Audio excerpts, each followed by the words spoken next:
Call this meeting to order. Public hearing for school improvement, August 21st, 2023, 5:40 p.m. Can I get a roll call? Mr. Sterling? Here. Mr. Thompson? Here. Mr. McKnight? Present. Mr. Carlson? Here. Mr. Smith? Here. Mrs. Hastings? Here. Mrs. Neese? Here. Chris Arduino, recording secretary. Troy Yarborough, Superintendent. Shelley Wigner, Human Resources. Michelle Earp, curriculum and instruction. Jason Bloom, Communications and Community Relations. Josh Ryan, Business and Operations. All right, thank you. If we could all stand. Ms. Carlson, would you like to lead us off? Would I like to? Sure. I pledge allegiance to the flag of the United States of America and to the republic for which it stands, one nation, under God, indivisible, with liberty and justice for all. There are no comments from the community at this time. I will turn it over to Dr. Earp. Thank you. Tonight I'm asking the Board of Education to approve the submission of a waiver for additional sick days.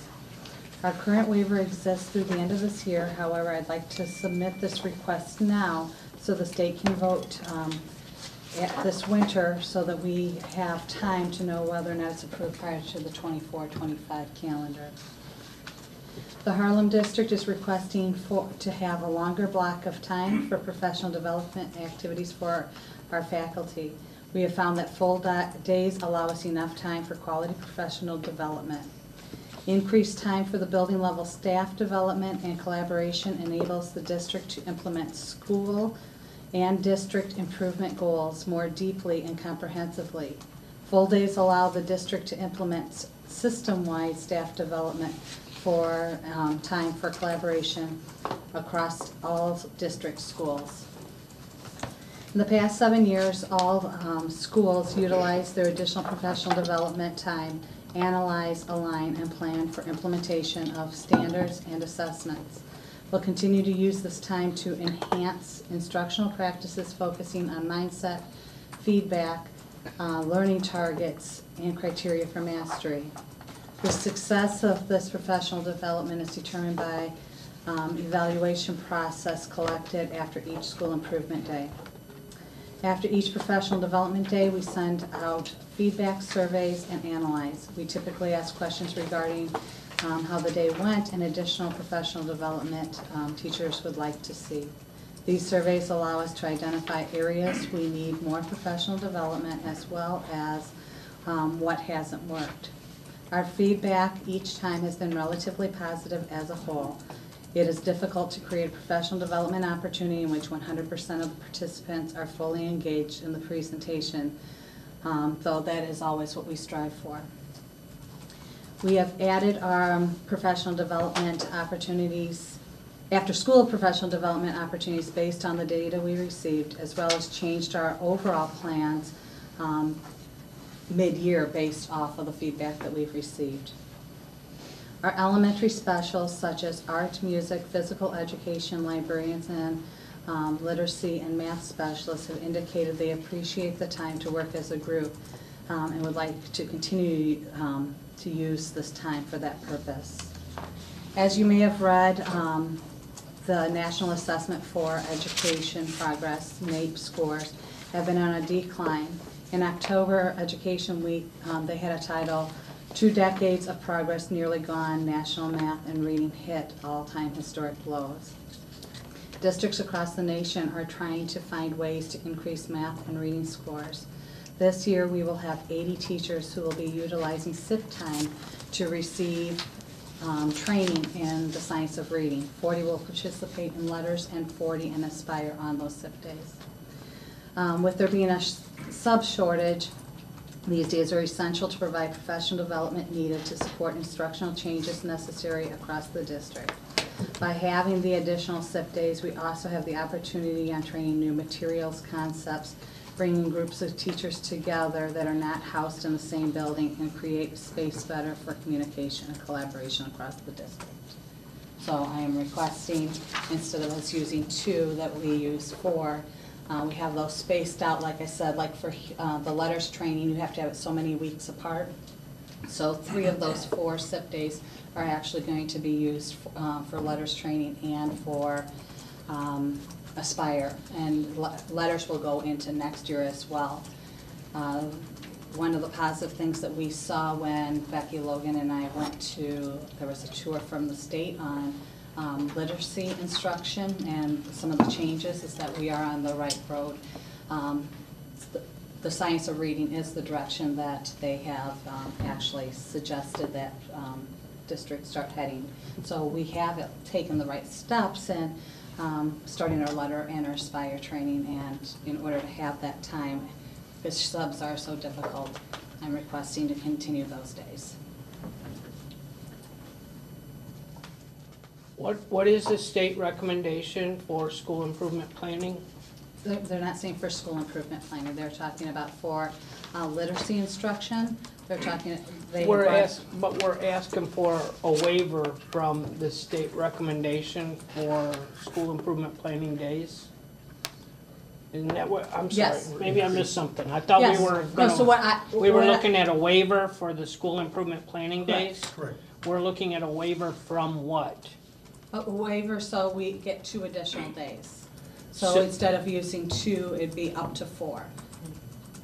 So the state recommendation is to have 2 full days of school improvement planning days That's, yes, what we had. with no student attendance? Correct, it counts as a student attendance day, because we go beyond the 300 minutes that is required. So everything above is bank time, and that's where you get that additional time, and it's because we go longer than the state requirements. So the state recommendation is 2 days, and we're asking for a waiver so that we can have 4 days? Yes. How long has the district been waiving that recommendation? The 7 How long years. has school improvement planning been part of the ISBE recommendation for school calendars? You remember when that started?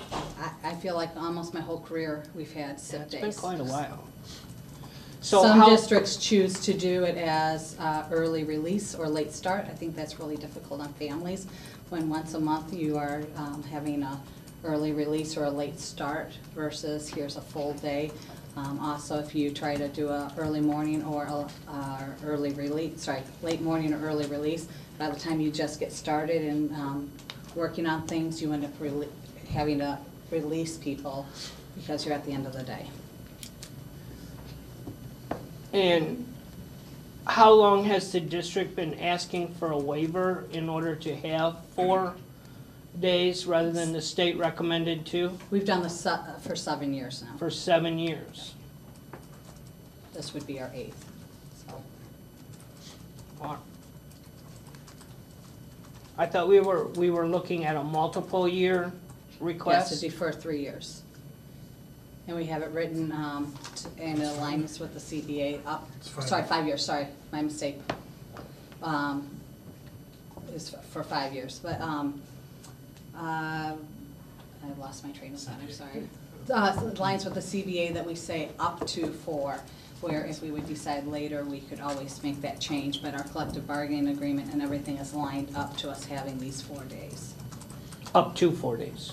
Yes, but right now, like the way it's written, how many days everybody works, it's based off of the number of days. We could make adjustments, but yes, the CBA says up to.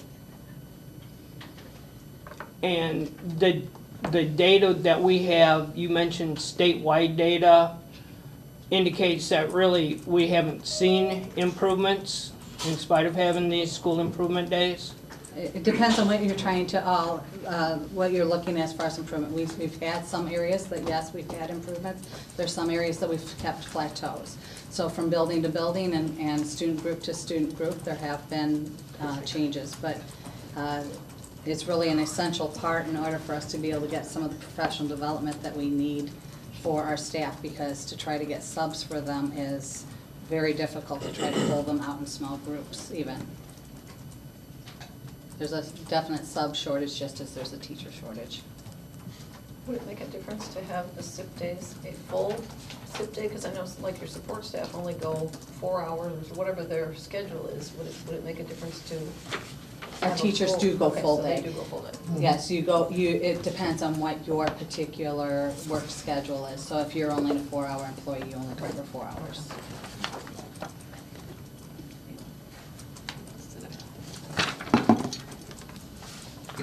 But the feedback that we're getting from the surveys that we do are relatively positive. Correct.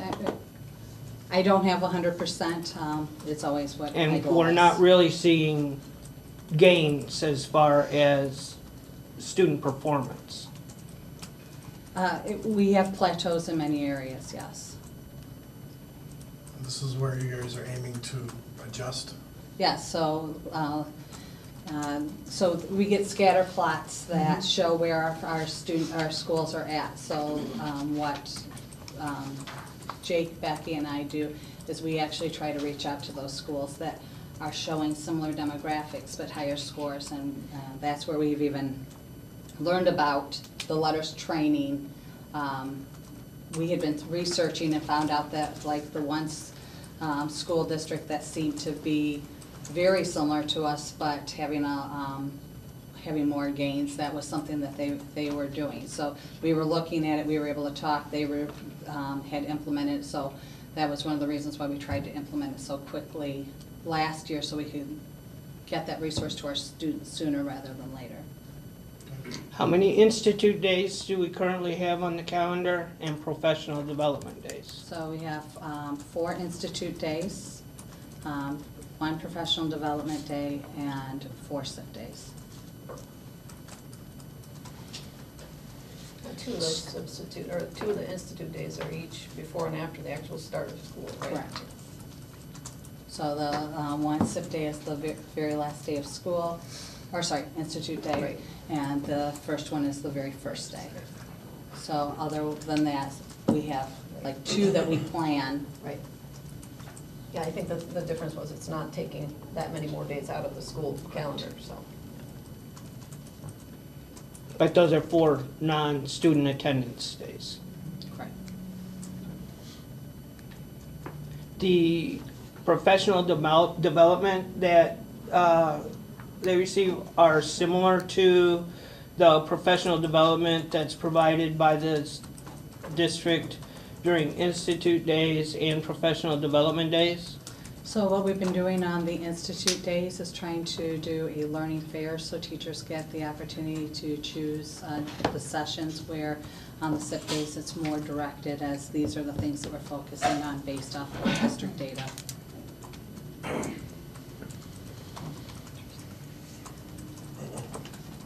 So we're gonna keep doing the same thing that we've been doing and expect different results.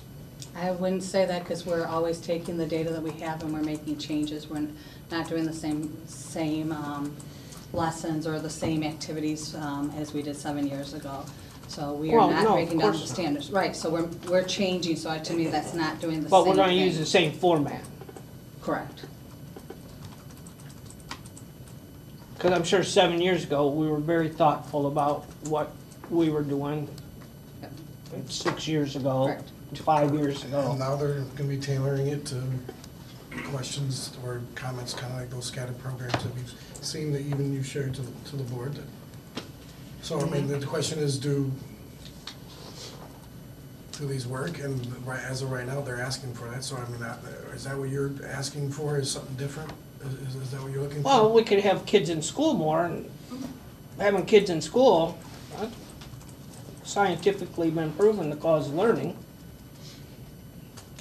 Well, isn't one of these SIP days also where they go building to building and they do like their safety codes and their, so it's really not a teaching, it's more of a, they get together and learn the emergency system and the other things that are in each building that they work with? So like the PD day was very much like, here's the safety stuff, some of the procedure types of things, updates within curriculum, et cetera. So that day was totally that focus.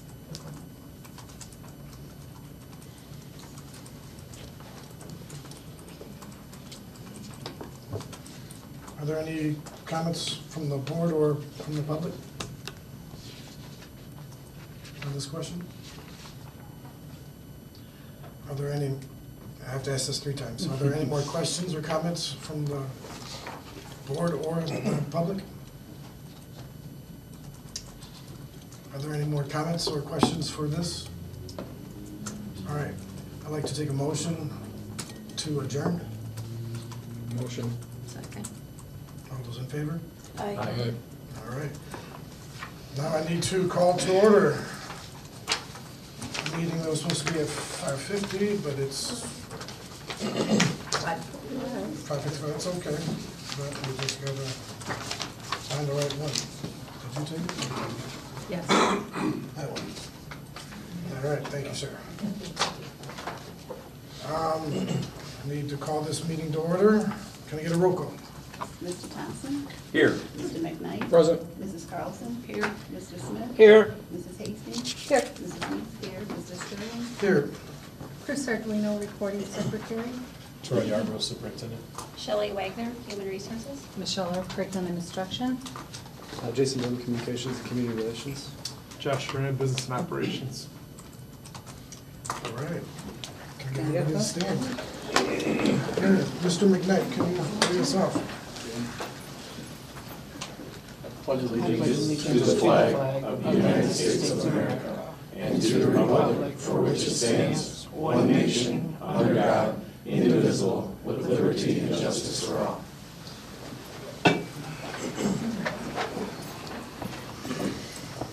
There are no comments from the community turned in, and I will turn it over again. Okay, thank you. So the last request I had was for a waiver in which the state, if you approve it, it will go to the state and then they have to vote on it. The second thing I'm asking for tonight is for the Board of Education to approve the submission of a resolution, which doesn't need that voting item, for us to allow us to use e-learning as needed. This is an opportunity that all districts across the state utilized as we faced restrictions due to COVID. The request I am making is for the Harlem District to use it in unique situations, such as a few years ago we had issues with the fire system at McChesney, and so students went remote for a couple of days while we needed to fix that. If for some reason we had situations with heat or air where we couldn't have school, I'd like to be able to use e-learning for those opportunities. As of right now, we do not have a plan to use this as our main go-to on weather days. However, in unique situations, utilize it. If we do choose to utilize this opportunity, we would ensure that technology was sent home with students. And work with families who might not have access to internet. Because, I mean, that's one of the reasons why we don't use it just for weather days, is we know that all of our students don't have access to the same type of resources. But again, looking at having the e-learning as a just-in-case backup for us. You're right, sorry. How do you work with the students to make sure that they're taking home their Chromebooks every single day? And, you know, if we've got some that leave them here, and how do they do the e-learning if something comes up in the morning? We don't, that's where I was saying, like, if we chose to use it, it would be one of those things, like, we'd be sending it home with students ahead of time. So it's nothing that pops up first thing in the morning. Right. And obviously, it's not weather related, but, you know, like with the McChesney with the fire thing, then it's, Correct, we sent it all home, like, we found out midday that we were going to have to be out of school the next day. We spent that afternoon making sure that they had everything that they needed to be able to do that at home. and how do you help the students that don't have internet? Do you send them to a library? Do you send them to back We into do. a building like this one, or? We do have a few hotspots, but then we would also work with whatever resources we needed to, depending on. Yeah, the district has Motorola hotspots that we give out, that we give them access. So it's just maintaining those in working order. All right. I have to ask this 3 times. Are there any questions from the board or the public? Does this come with district level or school level committees to ensure everybody's up to speed and has proper training, both staff and students, in effectively utilizing e-learning? We do not do continual e-learning training like we had before. If we went into a situation just similar to what we did with McChesney, we made sure we worked with the teachers on what those expectations are. But at this point, because we had to use it so much during the time of COVID, being able to set up Google Meets, etc., is just something that people are very comfortable doing or very familiar doing.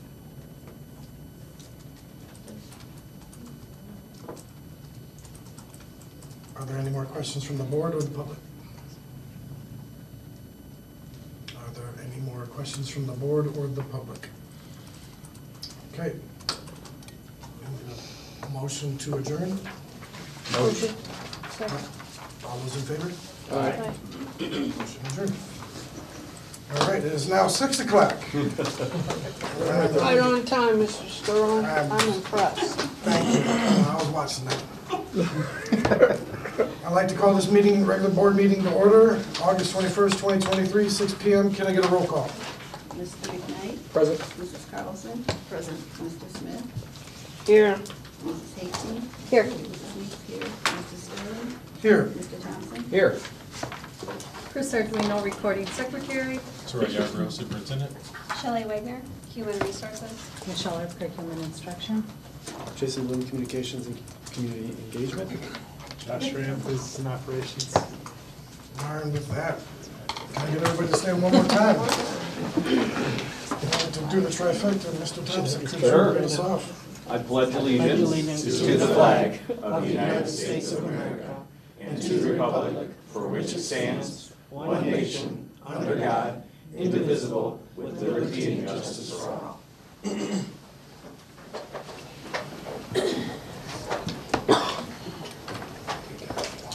We've had a member of the Harlem community who recently passed. It was in July.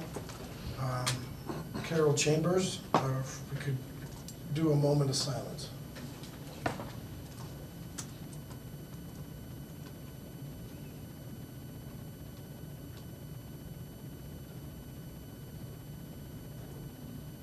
Thank you. Turn this over to Dr. Yarbrough. All right, thank you, sir. The mission of the Harlem Consolidated School District as a vital part of the community is to help diverse learners realize their unlimited potential by providing an educational program dedicated to academic excellence and the development of strong character in a safe and respectful learning environment. Thank you, sir. Can I get a motion to approve board meeting minutes, regular and closed, August 7th, 2023? Did we approve the agenda? There are no changes. You were right, so. Could I recommend an addition to the agenda? What would that be? You can't add items. It has to be published 24 hours. To the closed meeting agenda? You could, not for decision, but for discussion. Okay. So it would just, it'll be the one that you sent me. I can just read that out Okay. when we do. That'll work. So can I get an approval of the agenda with no changes? Motion. Mrs. Carlson? Yes. Mr. Smith? Yes. Mrs. Hastings? Aye. Mrs. Meeks? Aye. Mr. Sterling? Aye. Mr. Thompson? Aye. Mr. McKnight? Aye. Can I get approval of the board meeting minutes, regular and closed minutes of August 7th, 2023? Motion. Second. Mr. Smith? Yes. Mrs. Hastings? Aye. Mrs. Meeks? Aye. Mr. Sterling? Aye. Mr. Thompson? Aye. Mr. McKnight? Aye. Mrs. Carlson? Aye. Turn it over to Jason Bloom. Yep. Good evening, everyone. So, as you walked in, you saw some photos and video footage from our first day of school today. Obviously, we were excited. Many of us in this room got to spend some time in different buildings, watching all of the kids come in, which was super exciting for us. And it's always a good reminder. It's great to see those faces up there because it's a reminder of why we're here. And so that's a small glimpse at what we had submitted, our first day photos. We've done this for the last couple of years with a hashtag on our social media accounts. And last I checked, we had 300 comments and pictures on our Facebook page, and we had a lot more on the school pages as well. And so over the coming day or so, Michael will be working to build that out. We were going to show that, but at 2 seconds per photo, we were at like 7 minutes of photos. And so we are going to work on capturing all of that together, because we had some great staff photos as well. I know that Mr. Arbo, or Dr. Arbo was in a photo himself today too. So be on the lookout for that. We're hoping to have that kind of put together and wrapped up for Wednesday's Around 122 newsletter. So everybody gets a chance just to see all of those, because it's really cool to see those first day photos and welcome back photos. So the other item that I have, as I mentioned at our last board meeting, is that we've got the last 3 updates for our playground upgrades. So this one is just a quick video of our 3 other playgrounds, so you get a few photos, so that you can see what we didn't show at our It's last. done now, Meg. Some cardboard cutout coming. You can tell him, I don't know that he knows. Oh, sure, oh, got it.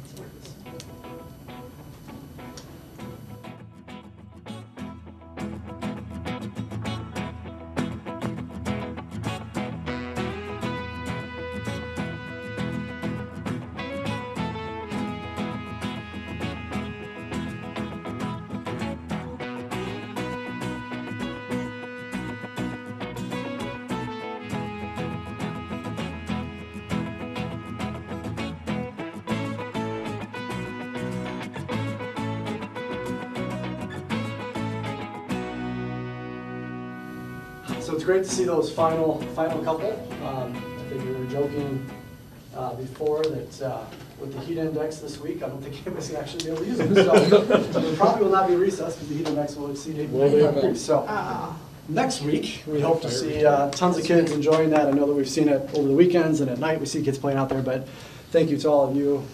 We had a lot of upgrades this summer, and it's fun to see those, so thank you. Thank you. I'm gonna turn it right back over to you again. All right. Yeah. 4. I thought you- Oh, that's my recognition, sorry. Yeah. Okay. Yep, that's what we have tonight. It's the first day of school, so I was a little challenged to try to invite a lot of people the first day. So we just said, we'll go with this today. Next meeting, we'll get some more recognitions in, so, Okay. thank you. There's no comments from the community?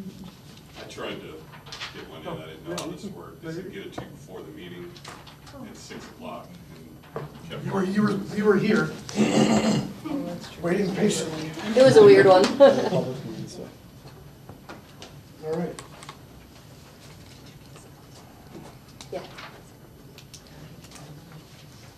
You're gonna come up and, we're gonna hear I didn't you? know, I made some copies of, it's basically what I'm gonna say. I know I get 3 minutes, but I don't know if I'm gonna fit it all in 3 minutes, so I made 7 copies. So I didn't know how many there was. So. Bear with me. It's kind of an emotional subject for me. I'm not really good at speaking to crowds, so here we go, start with 3 minutes. Good evening. My name's Chris Johns. My daughter is Caitlin Johns and Sherry Johns. She's a senior at Harlem High School. I come to you tonight to shed some light on issues we've encountered within the athletic department at the high school. I'm shaking. This is how passionate I am with this. Okay. My daughter tried out for the varsity volleyball team, which she's been a starter on since her sophomore year. Last year, she was first in her position in blocks and second in her position in kills, which are spikes, or I don't know if you guys are familiar. 2 weeks ago, we found out she was cut from the team after the tryout. My wife Caitlin and I met with both the coach, the AD, and talked about the tryout and why she didn't make the team. During our meeting, we didn't find sufficient evidence that warranted her being cut from the team, other than it being a personal issue with the coach. This is an ongoing thing with this coach that my daughter and a lot of other players have been dealing with the last 3 years. When I asked the coach point blank, what are any of these girls in her position better than Caitlin? And she wouldn't answer me. And Caitlin thought she had a solid tryout, and even all of her teammates agreed with her. Let me tell you a little bit about Caitlin. She's actively being scouted by several college teams to play volleyball for their school. She's an honor roll student, member of the National Honor Society. She's attending Rock Valley in one of the dual credit programs. Extremely athletic. In her high school career, she's been on the cheer squad, track team, and played volleyball all 4 years. She's played club volleyball for 5 years, which it's a team called VC United. They've been ranked one of the top volleyball clubs in America. And she played on the elite level. There we go. In the past 6 months, she's been traveling the country playing for VC. And they're one of, I guess, the best competition in the nation. She participated in the Harlem Summer League and was invited by the coach, Gretchen, but it's an invite only to Central Michigan.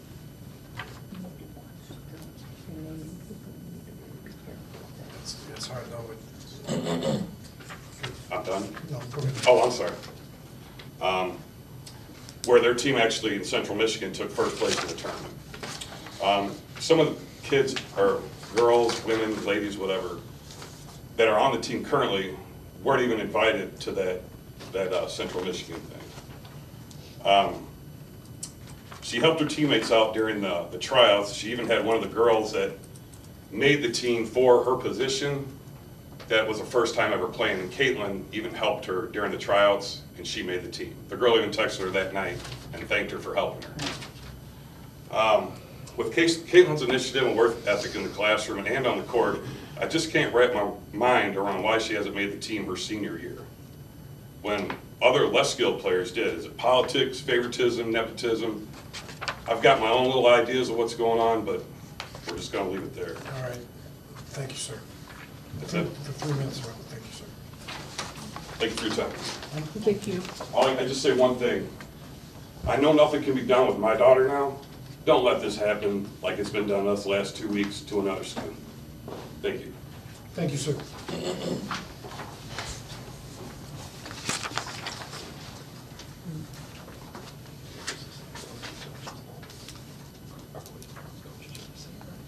Turn it over to Josh. All right, thank you very much.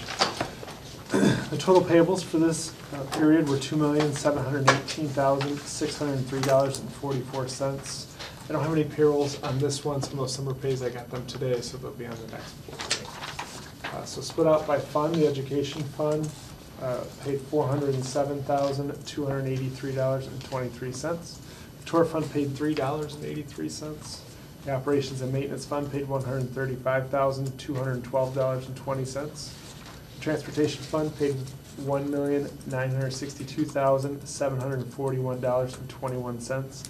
Those are the checks for the buses. Okay. And so what we've done is we've cut those in the sections they are arriving, so as they arrive, we can hand them the check, so. Are those some of the new buses that are sitting outside right now, or no? I don't know that we've received much. We might have received a couple of them, but Okay. we're trying to be proactive, so when they do show, because sometimes they're like, oh, they're gonna be there on Thursday, so that we have the check for that batch of them. Gotcha. So, I know a good portion of them were scheduled in September, so in a couple weeks.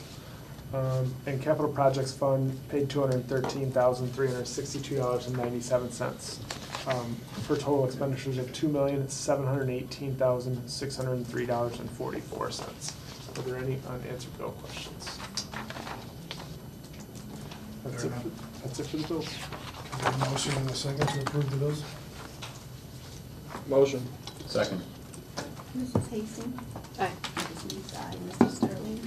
Aye. Mr. Johnson? Aye. Mr. McKnight? Aye. Mrs. Carlson? Aye. Mr. Smith? Yes.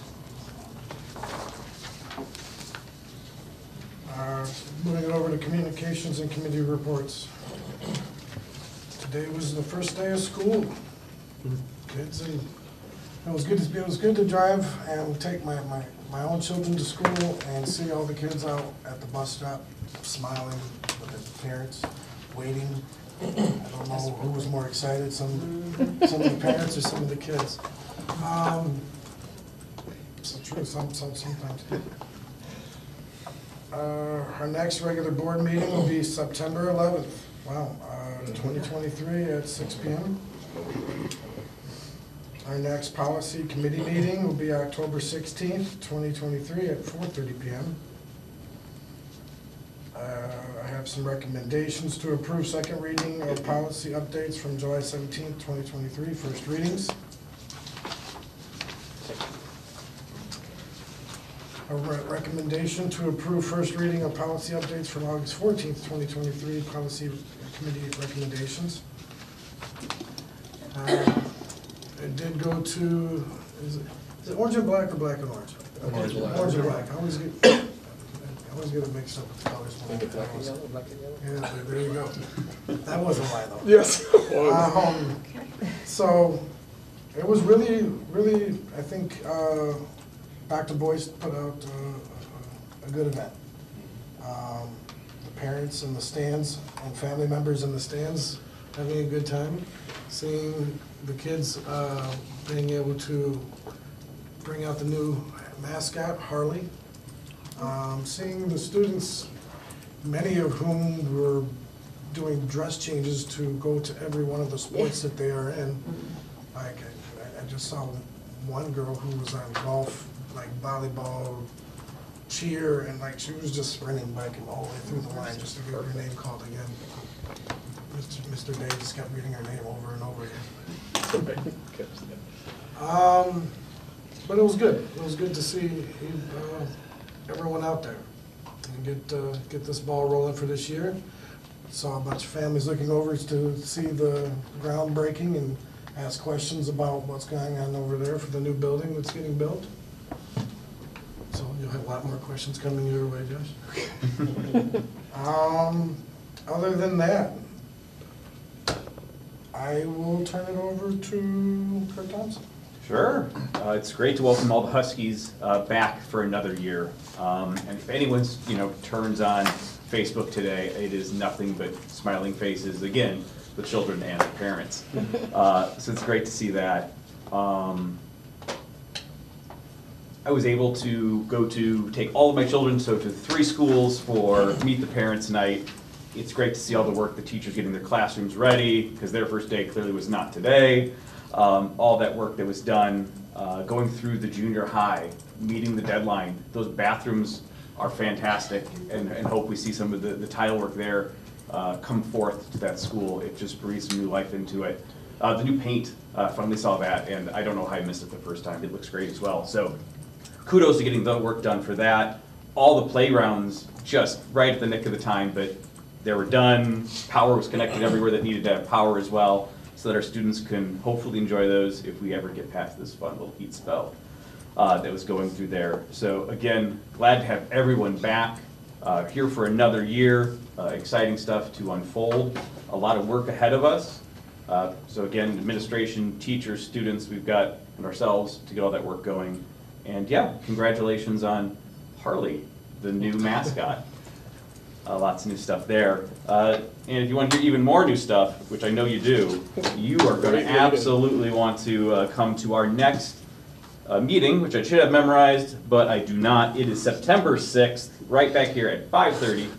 Come see all the great stuff that Josh will be working on and ask some questions with myself. That will end my report. Thank you, sir. That was me, sir. Good evening, everyone. I want to say welcome back to hopefully a wonderful school year. I want wishing all the students a safe educational experience and wishing them good luck to the parents. I know it's going to be hard getting some of them up, trying to get that schedule and just getting them back intact, but I know from looking at the pictures all day long, they were really excited. So it was really nice to see all the different students from preschool all the way up until 12, just to see them excited to be going back to school. So thank you, Jason, for doing that. And then also, I want to mention our mission statement and our beliefs. Thank you, Jason. Wonderful job. I really do like it. And it's nice to see the artwork back. So. It's still not on that wall. Just wait, it's coming. Just wait. I was gonna say, I get nothing, nothing. It's gonna be even bigger until. Just wait, I've got plenty, it's sitting in the hallway, I just have Sorry, somebody to install it. We'll look at that after the meeting. Be patient. I wasn't able to attend Orange and Black, right? But I heard it was successful, so I'm looking forward to all the games this year, especially Friday night under the lights, and glad to see we have a name for our mascot, Harley. So that was good, but from the pictures I seen, I could tell everybody enjoyed themselves. Plus the weather was nice. It was. Beautiful. Only thing I say is good luck, wishing everybody a successful 23, 24, 4. And then when I see some of the teachers that said 2033, yikes. Some of the kids. Yeah. Oh, yeah. I was like, it just makes you think, wow, time is going by fast, but good luck, Harlem. Wishing you a good year this year. Thank you. Thank you. Oh, I forgot. The next Equity and Social Justice meeting is Thursday, September 28th at 4:30 at the high school in West 145. Thank you. Thank you. Aaron, Mike. So my child did not let me take her to school today. She decided to get a ride with a friend, so I didn't get that experience. But you know, high schoolers, what do you do? But yes, I'm excited for a new school year. Orange and Black was absolutely phenomenal. I really liked the play on the new mascot.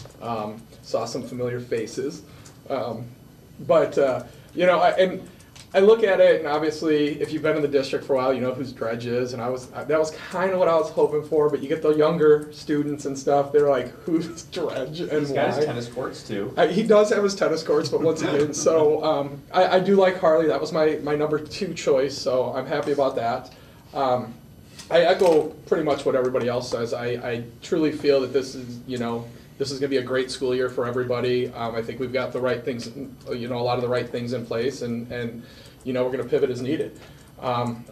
So other than that, I really don't have a lot that wasn't already said. That's what, going 4th or 5th, it just kind of, okay, here we go. So thank you. Yeah. All right. Turn it over to Rebecca Carson. I'm thrilled to see school start again. It's exciting to get these kids back busy instead of running around the neighborhoods like wild Indians. It's nice to see them. My kids are all done with school, so I didn't get to take anybody anywhere today, other than myself. I find it interesting, the things that I'm learning and envisioning. I did not get a chance to go to Orange and Black night, so I did vote for Harley, so that was kind of fun. That my vote went through too as well. I would like to see a little bit more interest in our tax percentage for our taxpayers, because I know everybody got a new assessment, or is going to get one in the next very short while, and I see a concern that, to me anyway, I mean, my tax bill has jumped, golly, almost $1,000, which is insane. But it would be interesting to kind of sit down and, in my own mindset, go through what we're spending, what we're not spending, what we should be spending.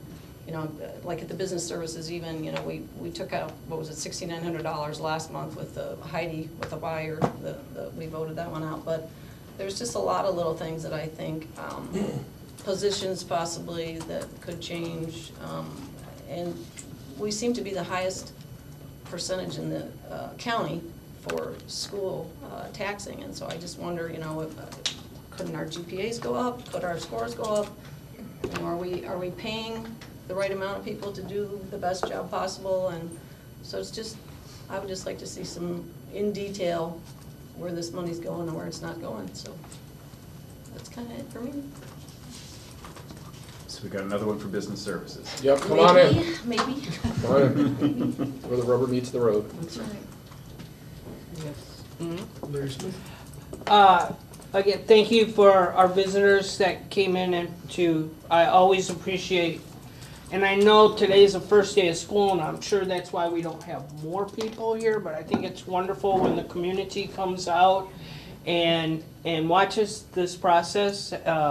It's important. It's where the school year started. The school board is a big part of that school year starting. I mean, we're part of that team that causes the school year to start. And I know we have a terrific bunch of people working for this district, doing a terrific job. Like Mr. Thompson said, today was not the first day of school for people within the district. Far from it. They were probably relieved that it finally was the first day so they could slow down a little bit. See the cars outside at all hours of the night. Yep, yeah, I hear you. So, so thank you to everyone out there. And I could go into a long story about this whole heat thing. When Jason Bloom said that they won't be using the playground equipment, it's summertime. It's so, we need to relish this warm water and just sit back, drink a nice cold Coca-Cola, and enjoy this warm weather while we have it, because come February, we're gonna be like, man, what was that like? So I'm sorry, It'll the be 10 degrees, and then we can't use it then either. Thanks, Jason. The wind chill. But we're gonna spend that time learning here at the Harlem schools, and I hope that the students are learning that it's not okay to hurt other people. We need to make sure that we're continuing to send that lesson home every opportunity that we have with our young people, because they learn from us, and we have to make sure that we send the message loud and clear that it is not okay to hurt others. And the next education committee meeting will be, I want to make sure I get this right, I believe it's August 29th. August 29th at 4:30 right here, and it's going to be the education committee that starts a whole school year full of education committees. Very correct. Perfect. Not incorrect at all. Megan Hasty. All right, happy first day of school. I do want to thank Mr. Johns. I know he didn't stick around. That's okay. It can get lengthy, but I started this journey advocating for my kids through public comments, and I know how hard that is. So kudos to him for coming and, you know, kind of speaking his daughter's truth. It's man, parenting, I tell you, it's the hardest job ever. So thank you, Mr. Johns, for speaking. I did get to attend Loves Park and Olson Park's back to school nights. Both buildings were absolutely buzzing with excitement. I had the opportunity to meet Loves Park's new administration team, so a huge Husky welcome to Mr. Valentine and Miss Grace. What an awesome team for such a special building. Over at Olson Park, I got to spend some time on the new well, not myself, but my kids got to spend some time on the new playground. And I got to meet the PTA president. Eric has done some amazing things over there, lining up some fantastic fundraising opportunities. So I wanted to thank Eric for his dedication to Olson Park and its success as well. I look forward to getting to know that building more and more throughout the year. I did attend my first ever Orange and Black Night. Holy cow. Like, I knew Harlem Pride was strong, but holy cow. So what an incredible kickoff to a new year. Huge thank you to everyone that had a hand in putting that on. I thought it was amazing that we had a kid from I don't know if everybody knows this, but there was a kid from every elementary school that announced the Harley mascot. So I thought that was pretty cool. So to each and every Husky, my hope for you is to have a blast and learn a lot, learn your subjects and your specials, learn about each other, and learn about yourself. Happy 23-24. Awesome. Excellent. Going over to administrative reports. Dr. Earth. Thank you. My first item this evening is an overnight for volleyball. They have a tournament at Conant High School on September 1st and 2nd, so they would leave the 1st and return on the 2nd. Is there any questions in regards to that?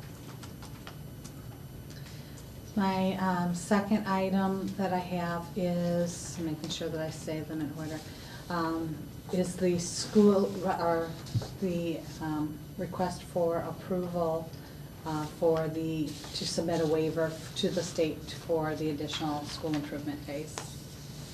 And then my final one is a request to the board for approval for submission for a resolution for e-learning days. And that ends my report. Thank you. Can I ask a question about the travel? Sure. I'm looking at it where the high school is. I mean, it's in Hoffman Estates. I mean, I don't know what it costs to run a bus to and from and a bus to and from. Is this more of a team builder, or is this for a game, or is it? So typically with the tournaments, they end up playing late in the evening and then they start early in the morning, and because of the time that they have to leave and the kids getting home late, hopping on a bus and coming back, that's the reason why they do overnights for different tournaments. Not every tournament, but depending on what that schedule looks like, the coach will request that. Okay.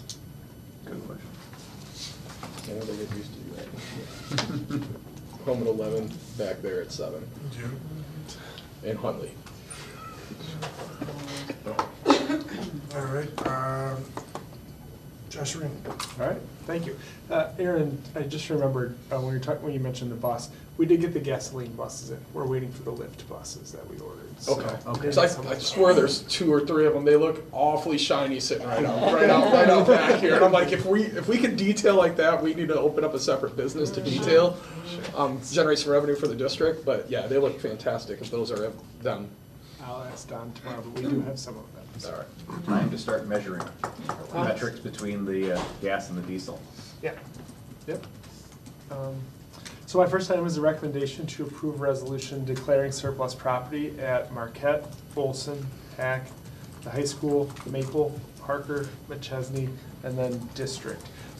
You'll notice there's quite a few desks on there, so when COVID was going on, we had ordered a good chunk of desks. We had distributed some of them. We had some left on there, so we sent about 60 to each elementary school. So some of those are the ones that they're going to move on. So, any questions on that? Next is a recommendation to approve a facility request with a youth club football. Let me see the right name for it. Write down the right name. Oh, Renegade Football Club, which is youth football for the high school. And now the highlight of the night, presentation of the FY24 budget. So if you give me 2 minutes to get it hooked up, then, so typically what I do is I run through a presentation and then I sit back down and go through the spreadsheet that was attached and hit highlights or important notes from where last year looks like it ended and this year's budget. Because this will be the first snapshot that you guys see in terms of how it looks like last year ended before the audit.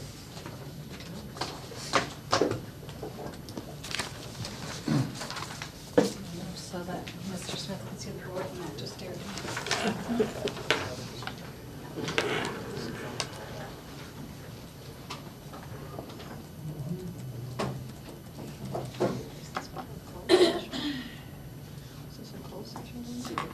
First try.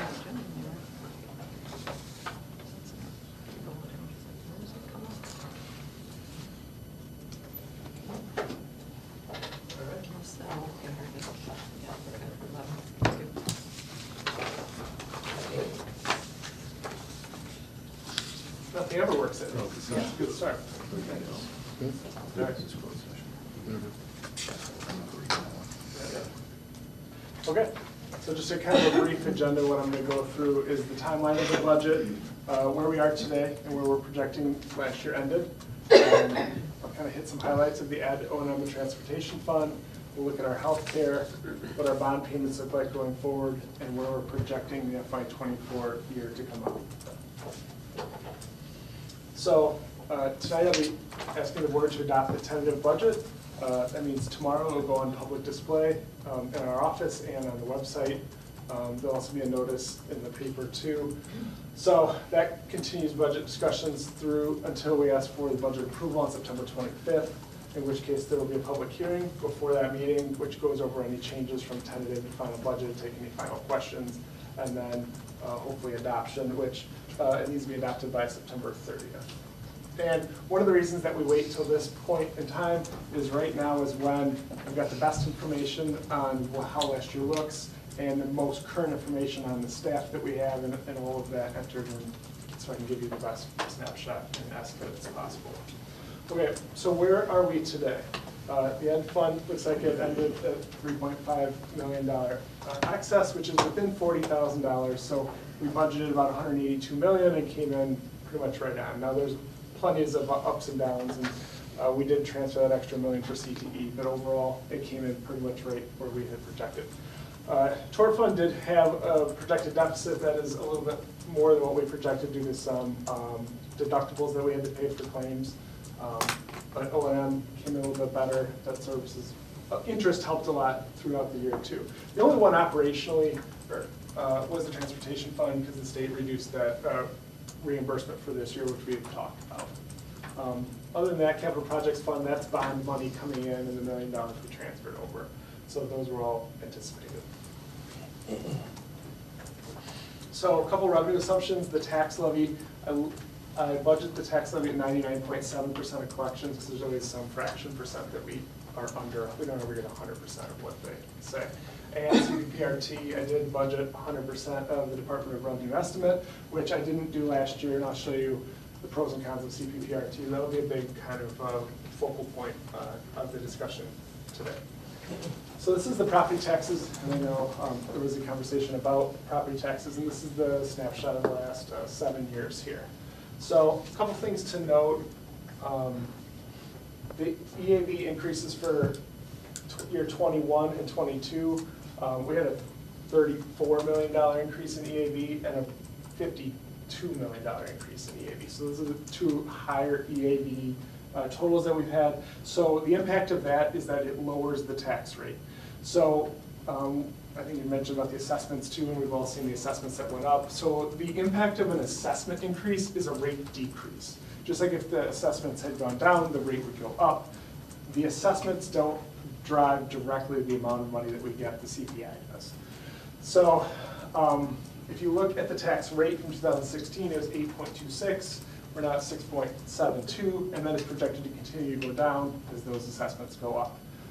If you look at the amount collected in 2018, I'm sorry if I'm in the way, 49.6 compared to 51.4, that's a 3.7% increase over those 4 years, so less than 1% is what the net. And the reason that you see a big drop in 2019 is property tax relief grant. And then in 2020 was also property tax relief grant, but we also dropped some bond payments down. So there was 2 multi-million-dollar drops 2 years in a row. 21 is property tax relief grant rolling back on. And that will be an important point or discussion too. Hopefully we fall into a good spot in property tax relief grant this year, and we'll apply for that. We'll apply for it, but hopefully if we're within the top 50 million, that will be essentially guaranteed. And then that would have some good impact on us, and I'm cautiously optimistic about that. We'll find out where we fall on that list in October. So we have 2 more months before we know how that ended up. So also, if you take a look at CPI, last year, or this year, the levy that we're getting right, we're just receiving, that's the highest CPI since I've been here, since 2008.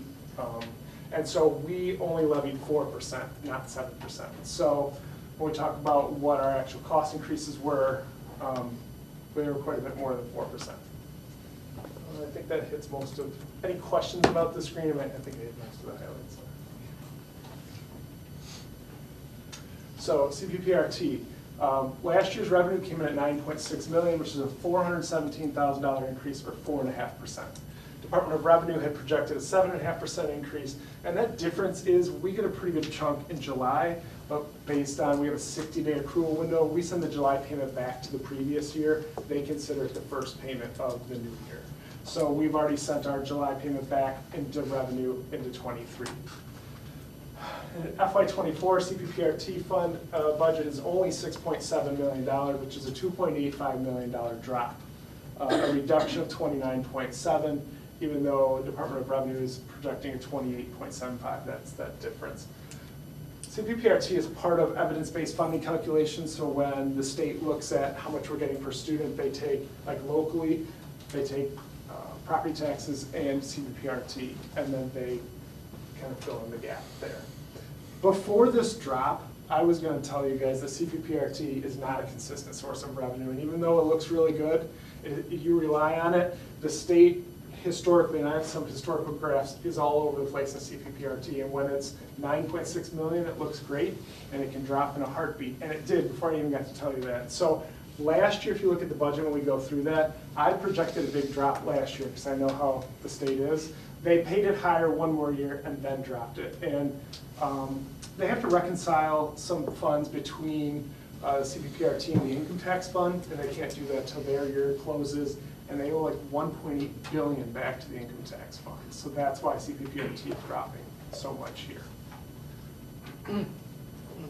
I put a lot of years in here, and the last 3 kind of skew that, and if you got rid of those, it would look more like a wave. And it would just go up and down almost randomly. Now it is based on corporate income, and so how the economy's doing does drive some of that. Why it doubled overnight? You know, the state's not super clear on all of the inputs and outputs of that, but This is not operationally, I don't think, sustainable for them. So hopefully where they're at now in the 7 million is, or will that continue to drop? So that is a struggle to budget, and that's why I didn't take their estimate. I went way under their estimate last year. So, are there any questions on CPPRT? Okay, evidence-based funding. So in 2021, that big jump is property tax relief grant rolling into our evidence-based funding structure. But if you look at 22 through 24, you have a $200,000 increase and you have a $400,000 increase for the upcoming year. But when we talk about cost of living, that's not even close. It's not even 1%. So, you know, when we talk about tax levy and the importance of that and the challenge of tax rate and what that looks like, we're not getting CPI from other places. Now CPPRT did, but that is a temporary bump. So as we go and look at salaries and benefits and health insurance, those cost of living pieces are really important. Okay, so for the Ed Fund revenues, 50% is local, 38.2% comes from the state, and 11.7% comes from the feds. And some of that is ESSER too, so that 11.7 will drop some. The feds aren't great about giving cost of living increases either.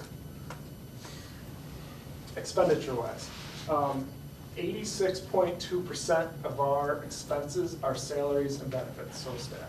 So we have 13.8% that aren't salaries and benefits, and that is building budgets, department budgets, and grant funds that aren't salaries. So that is pretty thin in terms of margins outside of salaries and benefits. This is just a comparison of revenues versus expenditures, and the revenues have exceeded all of the years on here, so that's positive news, although this tentative budget is much closer, specifically because the CPPRT piece. So funding and education is very cyclical. Now this is a positive trend because we were down to 3.3.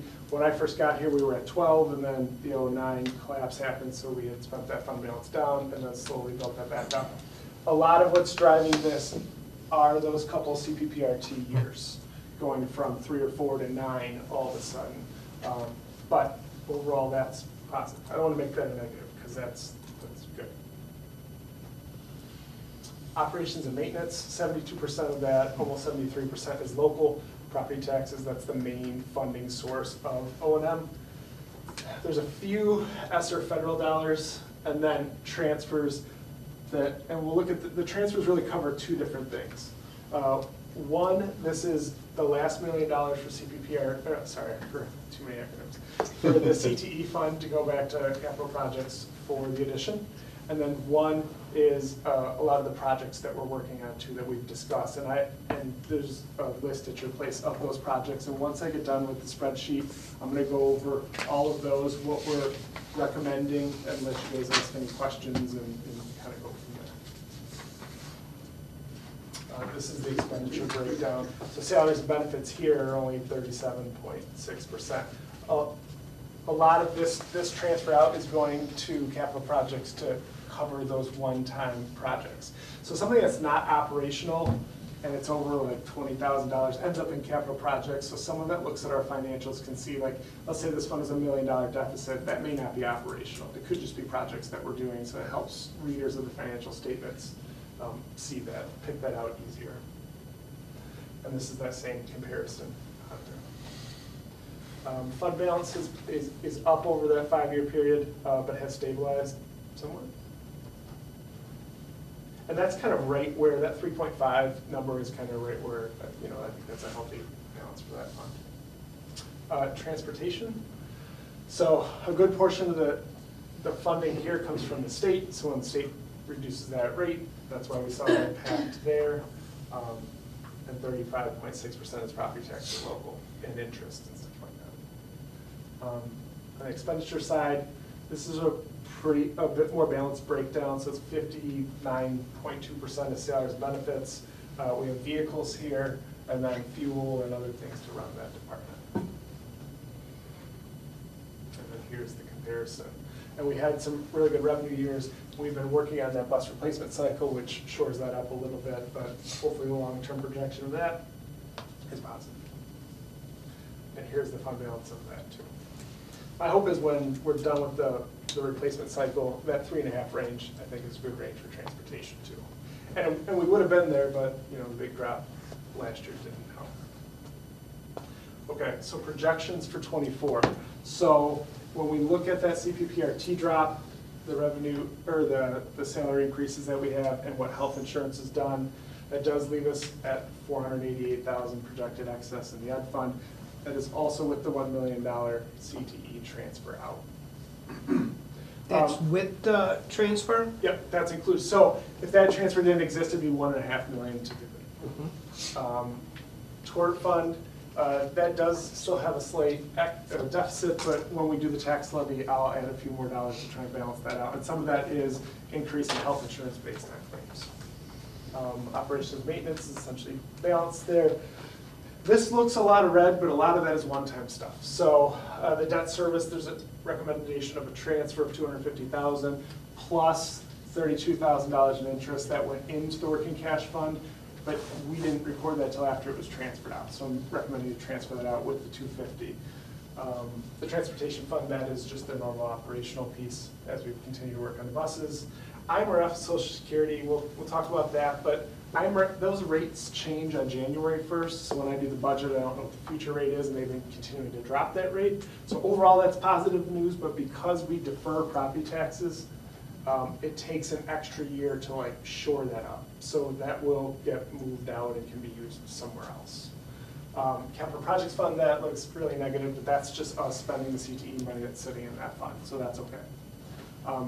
Working cash fund, that is that transfer. Oh, let me take one step back. What I explained was the working cash transfer out when I hit in debt service.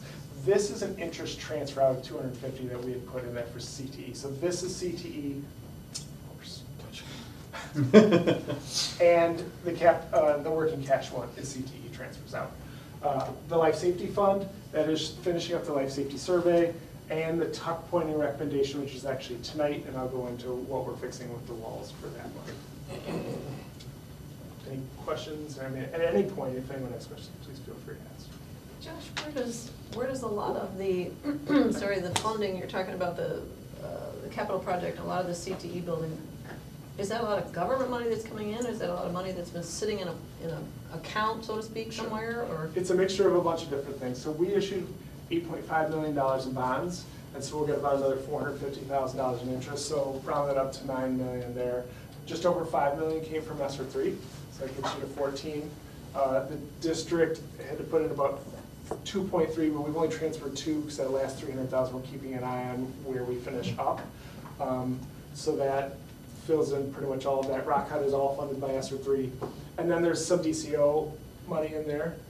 There's a private donation in there. $250,000 in interest from debt service, $250,000 from working cash. So a little bit of everywhere as we, and you know, when those bids came in high, we reworked that and brought that down and had to figure out the revenue piece to get so we could complete the project. Healthcare. This is a major driver for us. In the last 2 years, healthcare's up $4 million. That's not a sustainable increase trend at that point. So, I mean, if you notice here, it did go up the previous 7 or 8 years before that, but we've seen a pretty good spike these last 2 years. So, you know, we do have the on-site health clinic coming, so hopefully that helps bend that trend, or that percentage increase is the goal there. Oh, was it one card? Am I saying that? Yeah. Zero card. Zero card. God. I roll one card every time. Okay, all right. So obviously, what percentage were we at with that zero card last school year with people that were enrolled with that? I'll have to take a look, and I get quarterly summaries of that, and I can bring that maybe to business services. So I'm just wondering if that increases, will that help decrease? Sure. On this, would it be measurable? I guess would be the question. On this? It would be incremental. Okay. It would, because this isn't zero card thing. These are major injuries, okay. Cancers, you know, big dollar costs, because we have a chunk of people that are high dollar claimants. Prescriptions drive it. I mean, there's a lot of things that drive this, but this is, you also have inflation in the medical industry too, Well, right? So we're seeing that, Weird. we're seeing usage. It's a bunch of things, but this is definitely something, also when we talk about how do we fund this, this is a driver for us. Okay, thank you. Debt payments. So when we talked about the debt dropping, this is what I was talking about. And we worked a long time to get to this point where because we used to be 6.5 million down to this range. So these are the bonds that we have on the books right now, including CTE. But we do have some we have middle school roof coming up, we have H9 roof coming up, and other projects. So there is some level that's needed to sustain those projects because we don't really get much funding from the state to do projects. But I still think this is overall really positive from where we were. I think you put more, like, that's just great to see where it's going. Like, Sure. I think you buried the lead a little bit just to look at the work that was done and the continued work for the amount of debt that we're utilizing. Well, and if you saw on those, where the taxes were dropping. Yeah. That we did that by paying off all those off, and then now when it dropped, took this off to do that, so I mean, it's. And the amount of work that Josh did for that little bump and the concern that you had for that bump to then stabilize and to get it to that point. Yeah, you said it quick, but like, I think it's critical what we were able to do for our districts with that. I mean, the little bump is still a lot of money, but Sure. what we're getting out of that and the amount of effort and review that went into that is critical. When you talk about taxes too, and I mentioned about the property tax relief grant, if we can get that again, that would be a $8.7 million savings over a couple of years for our taxes. When was last year we got that though? It was 21 and 22, because 23 was the last year that it rolled. So what's just so people that don't know this, without going too much into time, the quick blurb about the percentage that's there, and then if people don't claim it, it's kind of a free gamble of where we may get it, but there's obviously more to it than that. So there's pros and cons of, mostly cons, but there are some pros. If your tax rate is a little bit higher, you might qualify for this. So if the state puts in $350 million as new funding into the evidence-based formula, $50 million by code must go into a property tax relief grant. They then rank based on what tier you're in, what your tax rate is. There's a lot of calculations that go in that. And so if you're in the top 50 million and you apply, then you're guaranteed to get that. And then they give you the money to abate the property taxes for at least 2 years, and then it rolls into your evidence-based funding as a funding source. And so as that tax rate drops down, I think our window is probably this upcoming year. And we've been really close, it seems, at least since I've been on the board, we've been we were within at a shooting chance. We were at 98 million last year, so we knew that that was too high, but if you take out the 50 million in front of us that went, we should be right there. I'm cautiously optimistic, but obviously I'll let the board know as soon as I find out where we fall on that. So we talked a lot about these uncertainties, but CPPRT funding going forward, our healthcare trends, what happens with inflation, and interest too. You know, I talk about CPPRT being a source that you can't trust. Interest kind of falls in that bucket too, because we've seen it go way up and way down very quickly. I mean, right now things are great. It's a lot of interest, but that will be short-lived at some point. Maybe we have this year, or maybe next year, but after that, the government's going to try and get that rate down the best they can. So like I said, I can take any questions tonight or any point between now and when we ask for adoption of the budget on September 25th. So I'll kind of go through that spreadsheet, go through the projects. I know it's a lot, but it's like my Super Bowl, so. Everything but the attendance. That makes it more of a Very good. I was so disappointed this year's. Are there any more questions for Josh? So I still have much to go through. Oh, okay. But I guess the only thing is, I would echo Ms. Carlson, and it sounds like that tax rate is going to go down. And I truly appreciate that, Josh, from the bottom of my heart. Yeah. I really do. Yeah. Everything we can do to get it done. If the rate, the assessments are up here, it's still just a teeter totter. I don't know. The assessment would still be the same because of what Winnebago has assessed. Right. But what we claim out of it. Right, the percentage decreases because the assessed valuation is higher. Yeah, because if you keep it I think Josh put it perfectly. Yeah. The assessed valuation goes up and you keep the percentage the same, There's a surplus. that's a lot. There'd be a surplus, Yeah. Or hopefully there'd be a surplus. So And they- how often do you get questions on that, just day to day, Yeah, I'm sure? they won't let you, CPI is the limit. Right. Yeah. So Yeah. up to the 5%, which it That's came like in your higher than levy. 5%, it's higher than 5% again this year. So just a brief, like, what that timeline looks like, at the October Business Services and Board meeting, we make a recommendation of a tentative levy, and then it's gotta be, like, out there for at least 20 days, so typically, we ask for final approval in November, which is a whole month early, because it's such an important revenue for us that we don't wanna wait till the last second and have something happen. So, that's kind of the schedule for that. Online attached is this Yeah. document, and I was just kind of run through and hit the highlights of what last year looked like, and some of these we talked about, and this upcoming or current year that we're in now. Just give me a second if you wanna.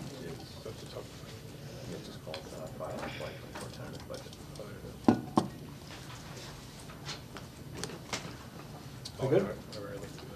All right, so I'll start on the ed fund local revenues. So for last year, we talked about CPPRT coming at 9.6, but I budgeted 6.8. This year it's 6.7. So I had it right just off a year. So if you look at tuition for special ed last year, we had budgeted 75 and we received 295.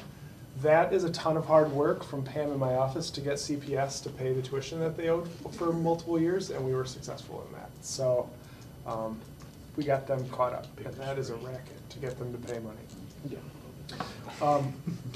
We had budgeted 869,000 in interest, and as we know, that was September, but it was really after that it continued to shoot up. And so it came in at 1.2 million, and we're projecting 1.85 this year as the rate continues to go up. And that's one great thing that we have with Associated Bank, is that is a floating rate tied to the Fed fund. It's Fed fund minus 0.1 or 0.15. But a lot of banks won't do that. And that's a really, really important thing for us, is every time it moves, they automatically adjust it for us. And they've promised in writing to not reduce our percentage tied to the Fed fund. So, so that's good. On the next page for the state, we talked a little bit about the evidence base is only up 400,000. So as a percentage, that's, I mean, it's better than nothing, but as a percentage, it's not very high for us. At the bottom of the state sources is 279,000. That is the teacher vacancy grant that we were just approved for like 2 days before we did the budget. So I got it in here. I don't know if everyone knows what that is, but we qualified for fund on that to help train, recruit teachers to come to the district for openings. That, if I missed anything, feel free. But I just wanted to point that out because that's new revenue that we haven't had before. Can we get more information on what you guys are gonna do with that when that comes available? Absolutely. That's specifically tied to recruitment though, recruitment and Of training? teachers. Yes. So similar like the services we've approved and kind of testing right now for going out and finding these teachers? And developing them. Oh, developing, okay. Yeah, so, I Student mean, teachers. And to get student teachers in our Yes. district and then to hopefully retain them. keeping them Oh, there. Sure. Does that also cover like the permanent sub for each building, or? No. Yeah. We good on that for now? Yes, thank you, sorry. Yeah, no worries. So under federal sources, if you look at the Title I, the second line there for this year, it shows a pretty big drop. A lot of that is we don't have rollover yet. Sometimes there's a fall addition to that. So that's the only information and allocation we have at this point, but likely that will go up. Because it's been over 2.4 million in the last 2 years. And all payments so far, when it comes to kind of the lunch programs and the reimbursement, since that's larger, have been made? We're still getting those? Yes, so that in '23 is an actual for the first year under CEP. Okay. And that was really positive. That was quite a bit higher than budgeted, because remember, we got 3.6 in '22, that was under the COVID funding piece, and then that rolled off, and we did anticipate a drop. Apparently I anticipated too high of a drop. But it only dropped $70,000, so that's Okay. really positive. And so, in talking with Jill, she thought it would be at or above, slightly above, so I budgeted a slight increase there. If you go down about 6 lines to Medicaid, it's number 4,900 there. This is another source that is a little bit all over the place. 'Cause if you look at 2020, it was 700,000, then it was 1.7, and then it was 2 million, so I budgeted 1.7, and it was 877,000. So I put 1 million, it very well could come in over 1 million, but who knows? So that's just kind of one note there. Do we have more, sorry, more of our staff that is qualifying for Medicaid than normally, or? They've completely changed Changed the how process. they do it. They did some really weird busing things, so that one's really hard to answer because they're kind of they've made a lot of changes to that. So, and there's so many pieces coming and going that it's tricky to be like, oh, this is gonna be the exact dollar amounts. And then they'll have these rates that they reimburse, but they'll hold those funds for years, and then all of a sudden, like a couple years ago, I all of a sudden got a check for 700,000 out of nowhere. So, you know, then they made big payments that year, but the next year we get very little. Come in the mail? It did, yes. Someone shows me, hey, we got a big check. I'm like, Yeah. hey, okay. It's almost like one of them big checks, like you hold up when you win something. Yeah, really. And Heidi Lane came to one of the business services and she was talking about how they're doing, how they changed the process. I don't know if you recall that, Kurt, but yes. Yeah. They've completely changed everything and did an overhaul to how they collect that data. Because it's pretty straightforward, the services we provide are, I don't But understand. they do the moment in delay. time, so like, you'll get a message and at that moment in time, you have to say what you were doing and whether you were directly with the student and. There's a lot of reclassifications, if nothing else, the explanation, I'm trying to recall it from, what was it, a month or so ago? To kind of go through how that exactly went through. Yeah. If you flip to the final page of The, revenues. real quick, Josh, so the ESSER funds I'm seeing here, they're in that bottom line, I know we're obviously going down. Oh, yeah, I'm Is sorry. the majority of that then still what we're utilizing for the gym, or is that, those are gonna No. be just open funds that we're utilizing, they're still available to us in that budget, or? Nope, so, well, these have been written, and so therefore long-term subs and some other Oh, positions okay. and those kinds of things. Everything else for the big projects will show up in capital projects fund Okay. separately. So those have been moved to watch, okay, just. These so you know should be only ed fund stuff, so. We went through and tried to make sure we were catching what was left in the right funds. Did you say what was the big difference between the actual, between the final budget and the actual, like, what was that, did you already say what that big decrease was from? In ESSER? Yeah, in the ESSER. So I'm looking at, a little over 5 million. Yeah, yeah. And just, 3.3 on the other line on what we were budgeted and what we. Sure. So that's one tricky thing that was with ESSER is that it covered like 3 different years. And Okay. then we're still doing amendments. We have these big projects. So at that time, it was a snapshot and it was the best estimate of what was gonna come out of the ed fund. Okay. And some of that went to other funds that were written and to CTE.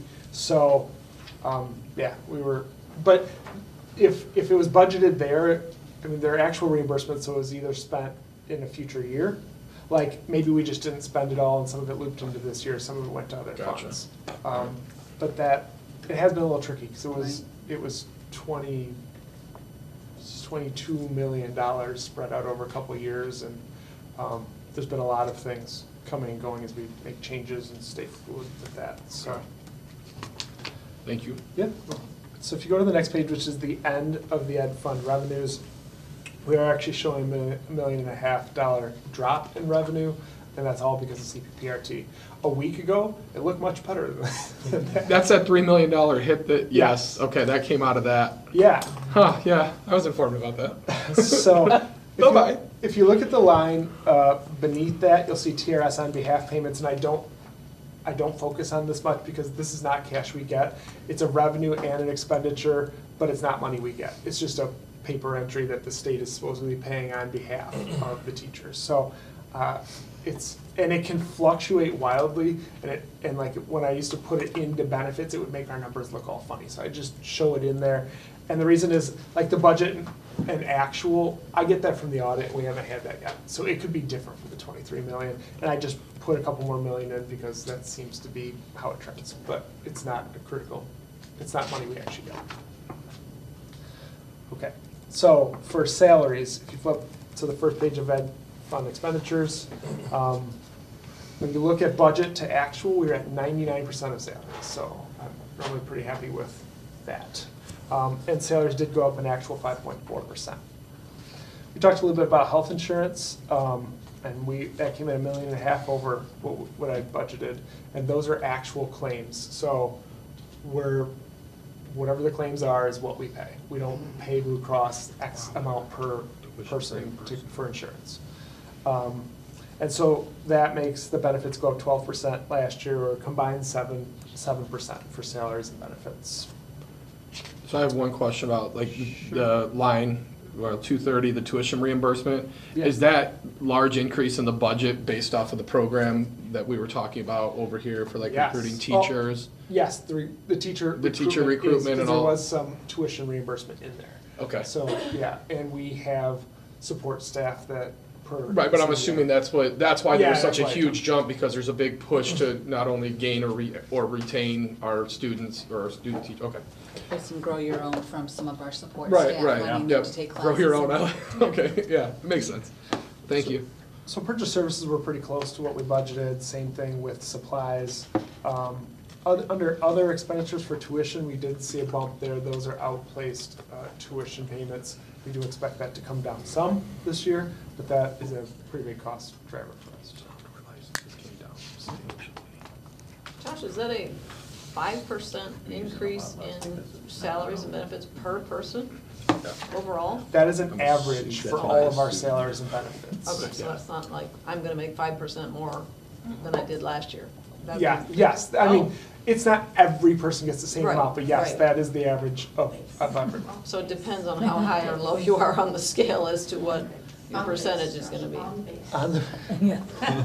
Well, it depends, because some of the support staff got really large increases. Yeah, They I were mean, so low. because, there's a teacher minimum wage, there's a support staff minimum wage, and then because we also changed, how the salary schedule lays too, so there's just a lot of factors that go into this. So now does And that, there could be positions that are plus or minus too, right? There could be more positions or less positions, so it's a little deceiving, or not deceiving, but it's not necessarily the best correlation, but in general, yeah, you could say that. so now does that include the state's minimum wage increase that comes up through 25 as well? Yes, and so that has been bargained into that, and so yes, that includes that also. Okay. Yep. We're already past that. Huh? We're already above that, right? In some areas. Not all Well, support we staff. bargained to get there, Not on but both this is only year 2. Yeah, you're right. So the last page of expenditures, I guess the main highlight there is that transfer out for this year of 2.1 million. That's 1 million for CTE, that's 1.1 for other projects to help O&M. So, and then we'll kind of go through what those are. So, I was pretty proud of only being off $40,000 in the total fund difference there, so I think that's pretty good. So 488,000, but like you said, if we had that extra 3 million, things would look completely different, and that $1 million transfer out. So, but that's just part, and that's what I was gonna say anyways, is those revenue sources are tough to totally rely on.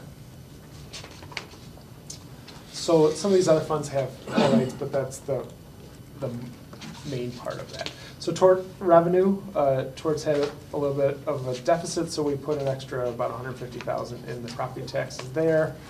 If you look at salaries and benefits, there are none, and there were some before. So tort used to be utilized more when there were tax caps within the sub-funds, like ed or other funds. Tort was a way to do that, but with ed fund not having a max rate in and of itself, it doesn't make sense to budget a lot of salaries and benefits there, and because it already had a deficit, we had a couple security positions that were in there. We rolled them back into O&M. And like I said, I'll adjust the tax levy to make sure this fund. And then if you look at insurance, we saw $120,000 in insurance. So that is property insurance, that's workers' comp insurance. And we're in a co-op with about 165 other districts, so that's really positive for us. And you can get some of those funds back. Last year in the tort fund, they closed out a year and they sent us, in 22, they sent us a check for $105,000 back. So, but our claim history dictated that our rate go up. So support fund has a $63,000 deficit, which, like I said, I will shore up next year. O&M, mainly their revenue highlight is that they're getting an extra $100,000 in interest. And then you can see that transfer 2.1 coming in from the ed fund at the bottom of the revenues there. Now, is that, sorry, is the new solar thing going in up on Swanson, is that all gonna go under operations and maintenance, or? So that was just the option at this point, so it might be a year or two before they exercise that option. But yeah, we'll reflect those savings in this fund. So, but right now, we do have that pretty substantive savings in the electric based on the solar that we do have here. And so that's been helpful. And that shows up under supplies. So electricity went down 200,000 last year, which is pretty spot on with what I said that spreadsheet was last time we looked at it. What is our mobile home? What's the mobile home line, out of just curiosity? That is property taxes specific to mobile homes. Oh. They don't get, it's not a property tax bill like what you get in homes, which is a different. It's a lot, it's like property tax on the lot itself or something. It's Yeah, not so the actual structure, I don't think. it comes in separately, so I Yeah. just reflect it separately in there. Thank you. I think that's been asked 3 times. Yes. It just catches your eye, It sorry. does. Throws you off a little bit. If you flip to the page, it says capital outlay. It was 0 last year, it was 156 this year. So we didn't get to buy some of those vehicles. Typically, we get Fords, and they've been really funny about orders, so it's been really difficult to get, like nearly impossible to get new vehicles. So we're gonna keep plugging away at that, but that's a little bit of last year and this year in there. And then that 2.1 million is going essentially right back out to the capital projects fund. Total transfer. We good on O&M? All right, debt service. So the tax levy covers most of what the actual bond payments are. Obviously, this is a pretty good interest at 47,500 projection there. But this is where you see the transfer of interest out of 250,000. We did this back in 2009 for about $1 million because that's right when the economy was going down and we used that interest funds. So this was one of our funding sources for CTE. That will leave a projected $283,000 in fund balance in the debt service fund. Transportation. This is a great example, and they all have them, but of the interest. 2 years ago, the interest was $9,700, and this year we're projecting $175,000. So that's substantial in the transportation fund. You will see the state source for last year. That is what we've talked about, coming in less than what we had budgeted.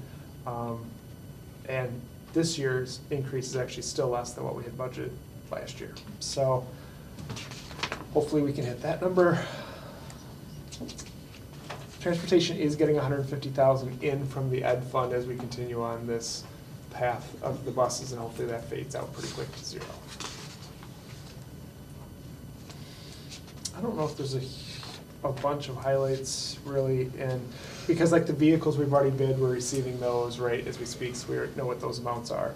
So it's projected to be at a $46,000 deficit for this year. IMRF, we kind of hit the high, oh, go I'm ahead. sorry, silly question.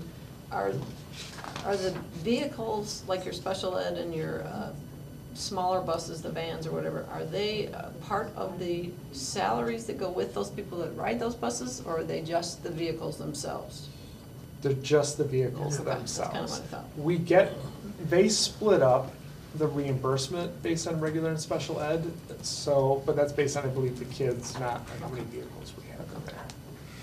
And then we get the depreciation, which the state pays, but that rate seems to vary a little bit. IMRF, so if you go down to the expense side of this, in 2022, we had an actual IMRF expense of $1,370,000. We then had raises that were over 5%, and it dropped to $155,000. So that's a pretty substantial drop on when you have an increase in salaries. So I did project that to come back up, but they could continue to cut the rate. So we'll know in a few months, but I don't know that right now. So that balance has become healthy in that fund, based on the last couple of years there. Capital projects, revenue. So 380,000 in interest is the projection. We have a donation in the miscellaneous line there. The 2 DCEO grants for 500. That ESSER 2 is some of the Rock Cut Gym, and then some of the other projects like, playgrounds, DDC controls, so we had controls at Windsor and Rock Cut, various projects like that.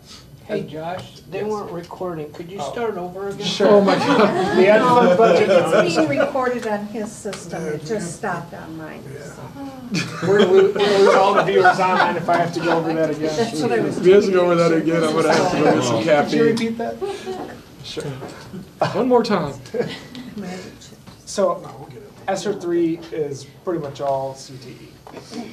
And then, under transfers, we talked about the working cash of 250, plus that interest, that the 1 month that we had it in there for 32,000, bringing that over.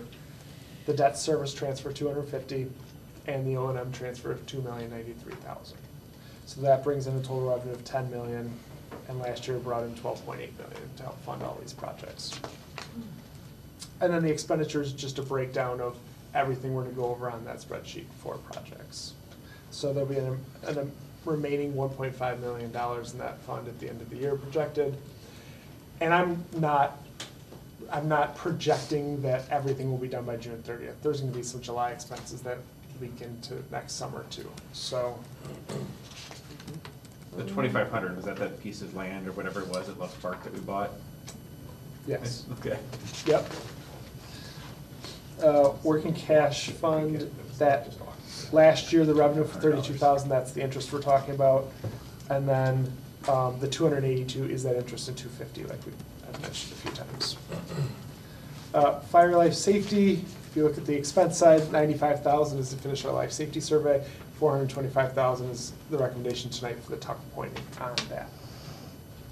So the last thing that I was gonna review here is this list of projects. Now, I've not done this before, but I wanted to make sure the board had a really clear snapshot on what some of these dollar amounts are. Because sometimes, like, for you guys, as you're sitting here looking at $100 million, it's hard to say, like, oh, there was a car in there, or, and so this isn't necessarily 100% all-inclusive, but these are the main projects and highlights that I wanted you guys to see and make sure everyone's comfortable with. So the orange part on the left is projects that are already approved, in progress, finishing up. Those costs are already essentially obligated.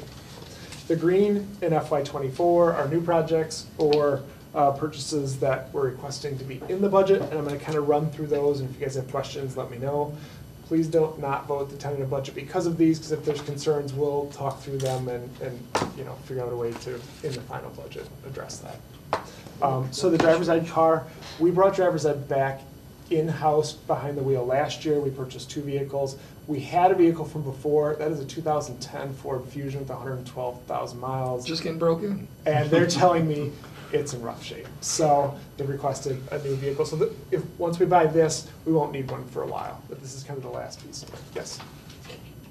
So I'm looking at like for example, the new LED middle school sign. Now that amount would be taken care of with the solar project if we decide to approve that, yeah? So that was the plan, but the solar project, like I said, is an option, and we may not hear from that for a year or two. So Okay. we are putting it in here, and if that funds come to fruition, then we'll find a different project. But I mean, There's we could always a wait. project. We could wait 2 or 3 years and they may not exercise it at all. That was the plan originally, but as 6th grade and some of the middle school beautification things came up, we thought, okay, let's get it Okay. in there so we can do that. Can we get it mowed too?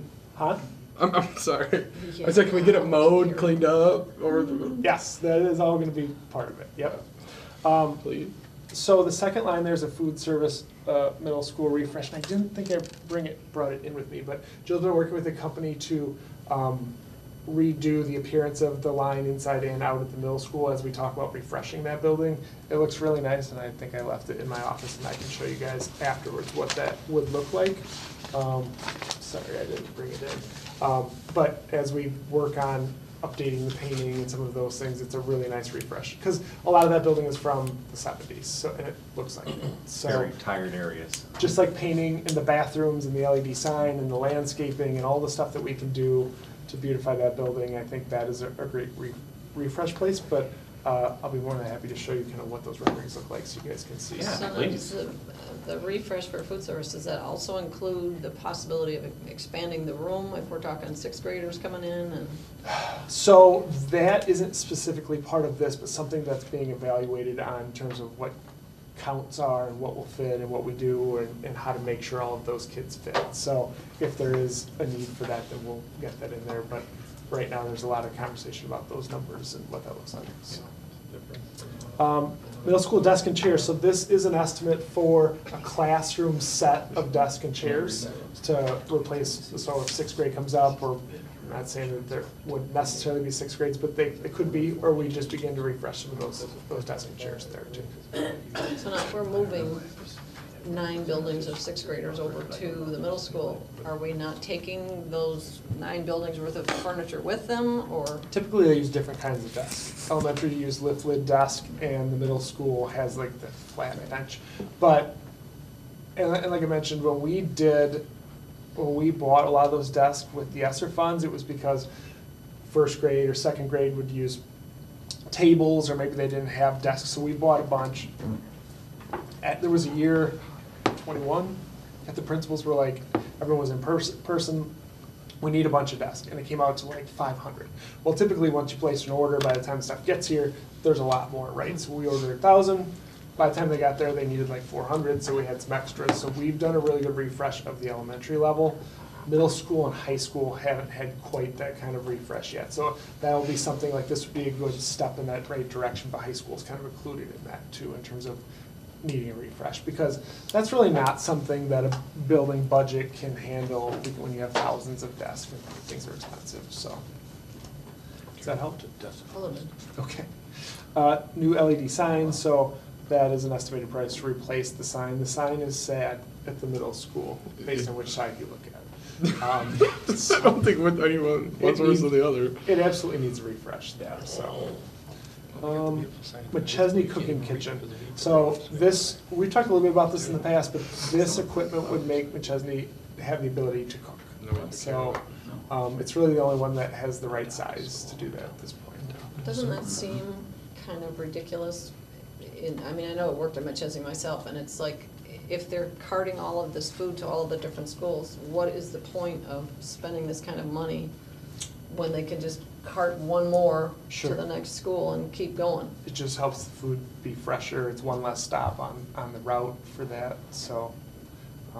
It just seems like a huge expenditure just to have to rebuild that kitchen. I mean, I know it's been redone a few times over the years, Sure. but it's like 'Cause they've that- torn out stoves and now they're talking about Right. putting stoves back in and. That building was a middle school, which is why that kitchen mhm. is the size it is, and it's really the only kitchen at this point that's even a possibility. Like Parker cooks themselves, and so this would allow Parker and McChesney to cook for themselves. But, I mean, at the end of the day, if that's not something the board's interested in, then that's fine, but just throwing it out there is kind of what that could look like. So. Ralston cafeteria tables, so we have 3 buildings.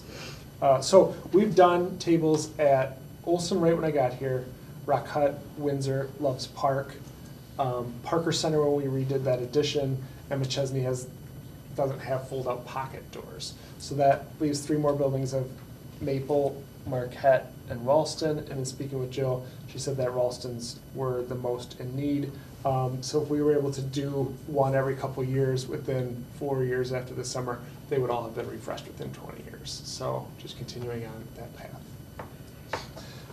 The next set of capital funds is Marquette parking lot. Now this is the auxiliary parking lot, or the one to the west. It's crumbly. It's in pretty rough shape. We did have a staff member fall and sustain an injury there, and in looking at that parking lot, it needs to be redone. We have parking lots, we've done some. We've done the middle school, we've done the Olson playground, we did the Windsor a while back. When I first got here, a lot of the parking lots were really undersized for the building. So Maple, Windsor, Olson Park, and there was another one that we expanded those. But some of those need to be repaved, high school at some point, paving. But paving's expensive, and we gotta start. This is the biggest need right now based on the injury and what it looks like. Softball field. So we've spent the last couple years really looking at trying to bring our girls softball team back on campus at the high school. They've not been there ever, to my knowledge. And so this would be, and so if you guys remember, we approved a contract with Arc Design for $3,000 to have them render out what potentially new fields could look like. There's a group of coaches and parents that want to try and fundraise for that, so the district agreed to pay the $3,500. And so Rebecca Carr and I sat down and talked with Arc Design about what that could look like, because the current field that's there where we want to use it is looking right into where the sun is setting at that time of the day, which is tough to hit on. It's facing southwest. Yeah. So the Arc Design that they showed us, if there were ever two fields, but at least one, they would face north and south, so you don't have that problem. And so this amount is an estimate. You know, when I met with them, and that was, they were preliminarily digging into this, but that was the number that they gave me. This would cover fencing, the infield materials, because you also have to essentially cut that grass out and reseed it so the ground balls aren't like, you know, and dugouts.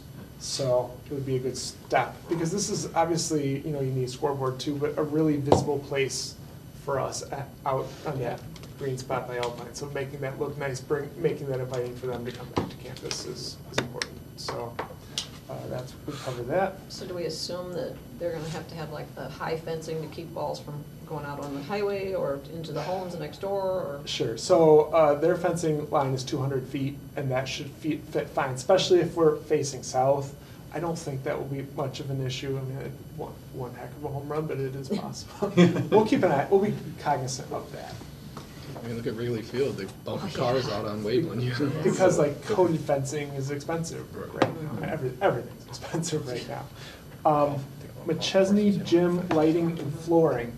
I don't know if you guys have seen the McChesney Gym, but the flooring is dark because of all the layers of coating that it's had over the years. So when I say flooring, that would just be re-sanding that down back to the wood, restriping it, and then sealing it. The lights are really antiquated in there too. So It's yellow. Yeah.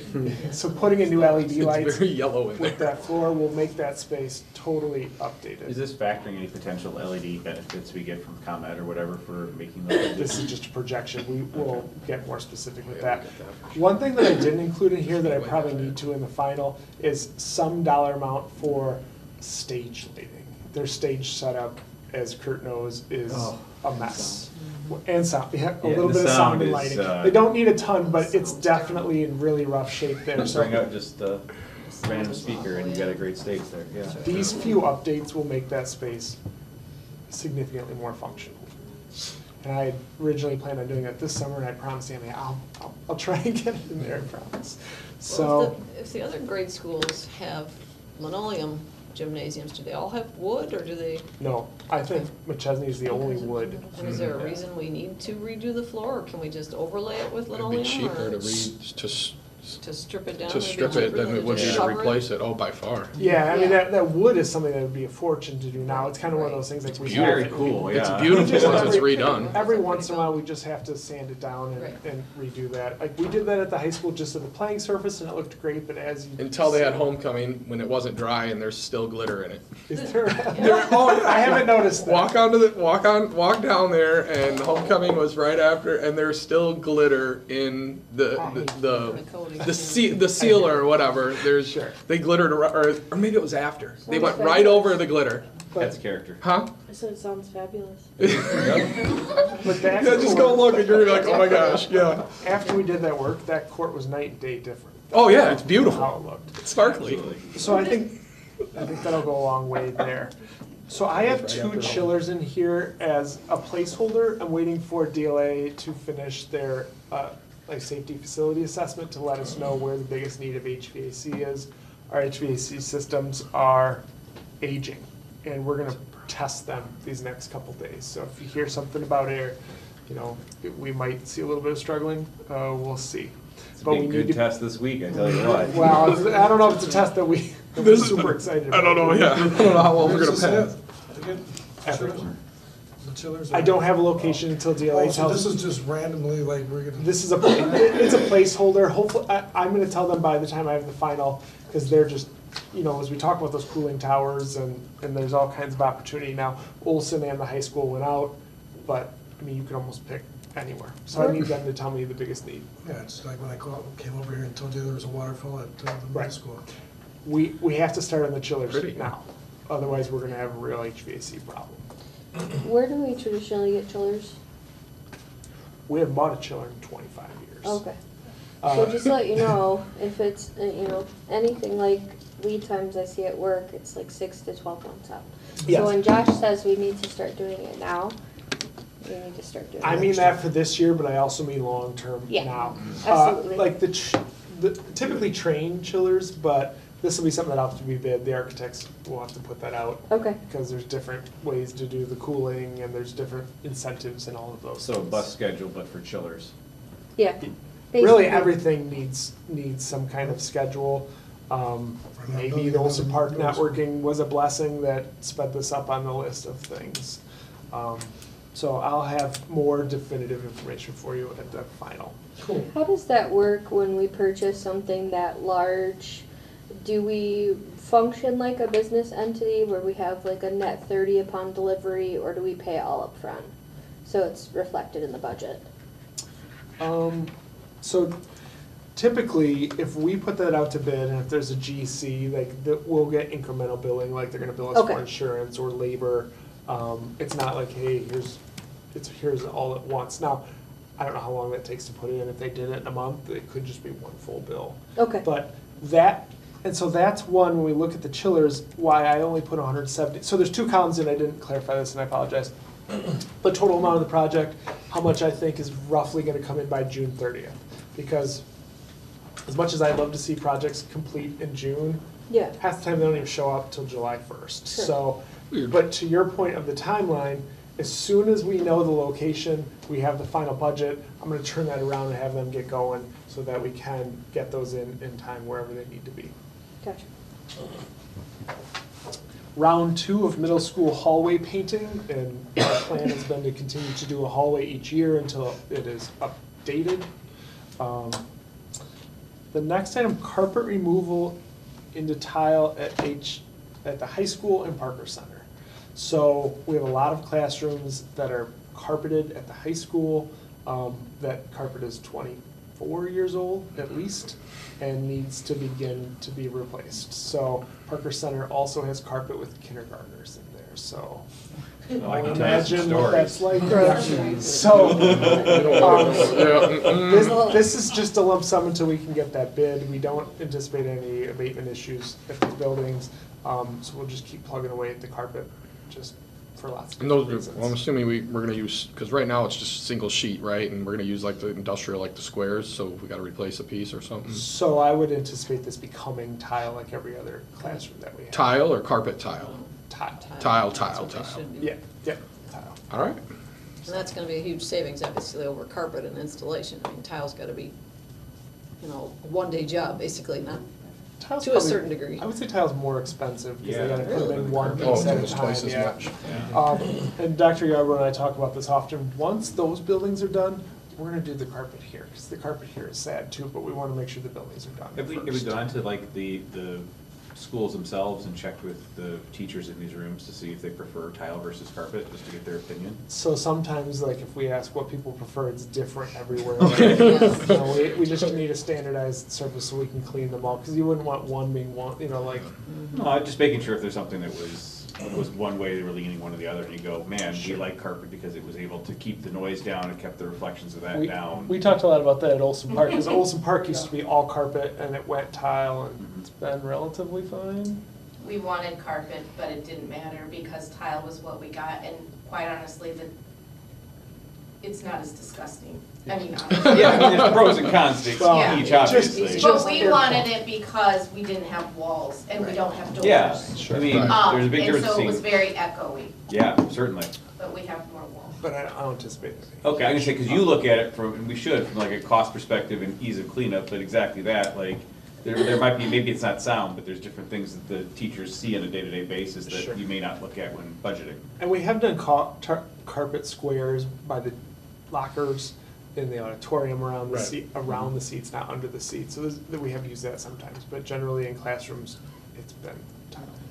Could we get a shag carpet in here? Oh, gee. Gross. Is that That's coming back. Is it orange? It is. Yes, nice orange shag. Get a nice take range our to shoes off. straighten it out. Disco ball. We got a few years before we have to worry about that one, so. Carpets and walls would be good. Yeah, and the walls too, yeah. We can focus on the schools first.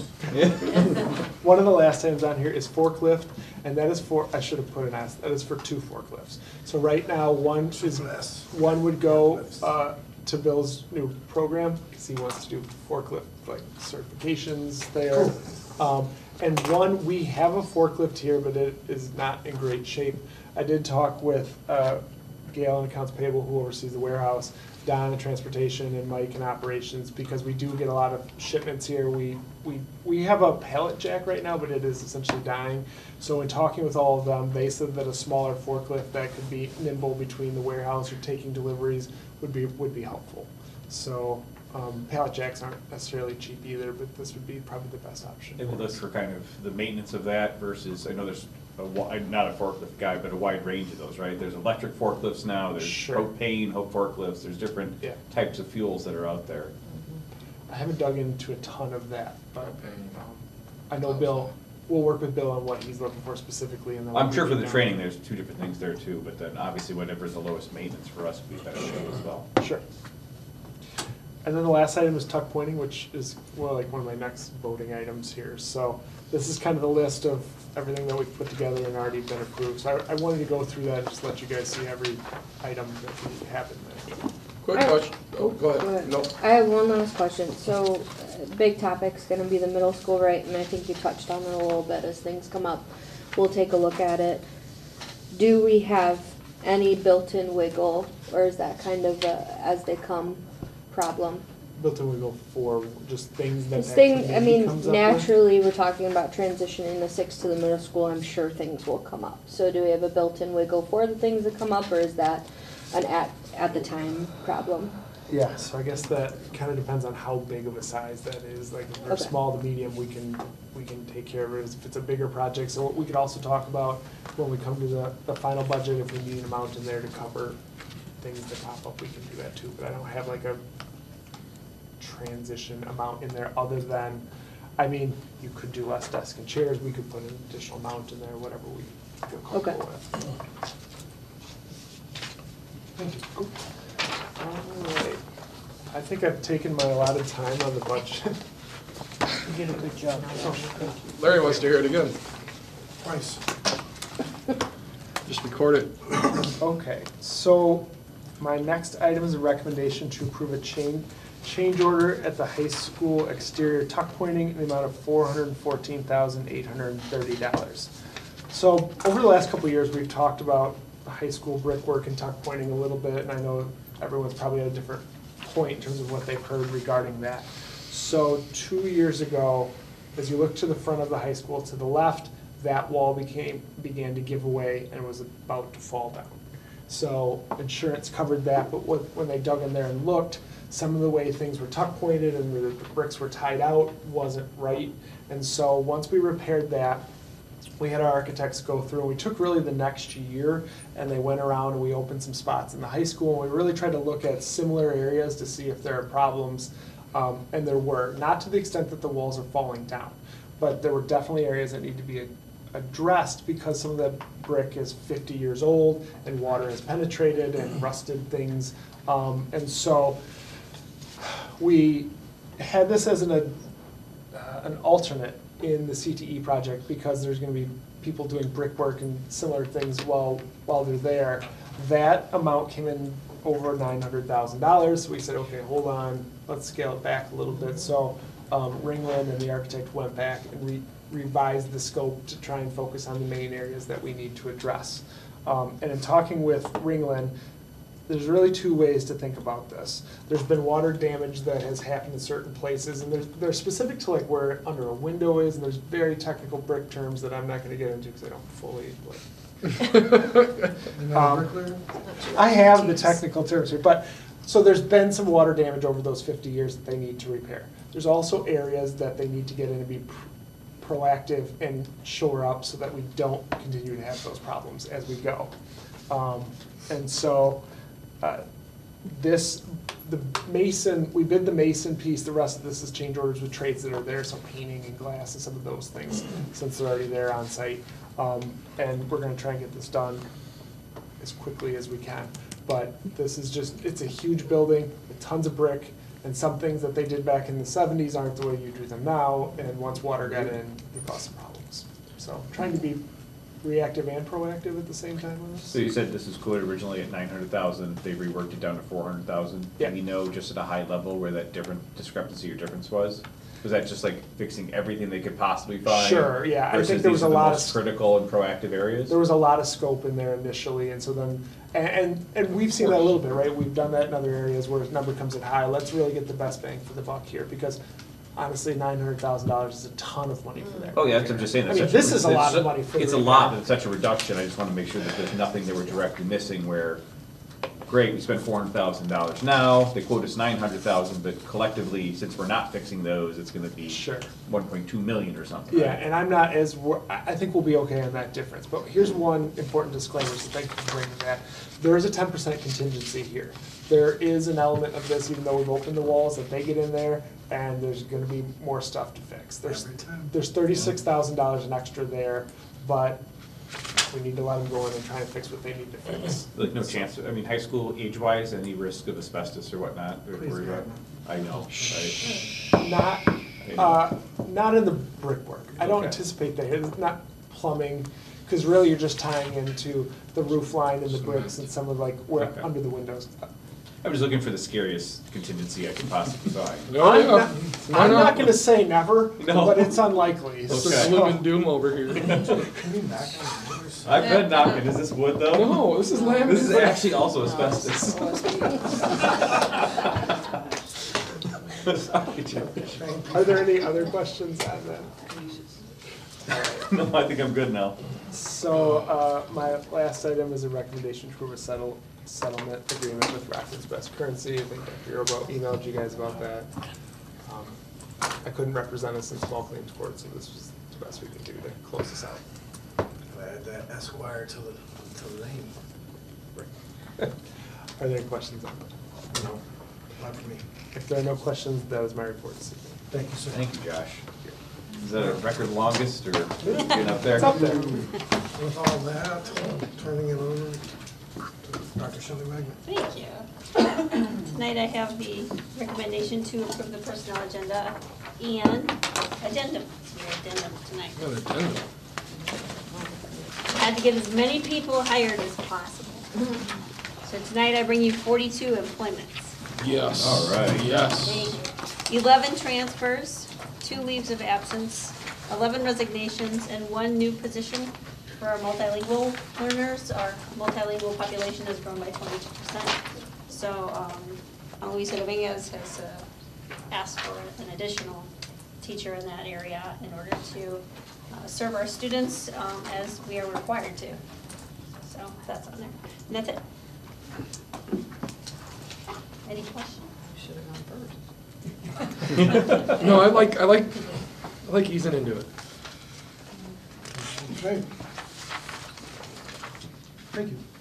I had just a real quick one.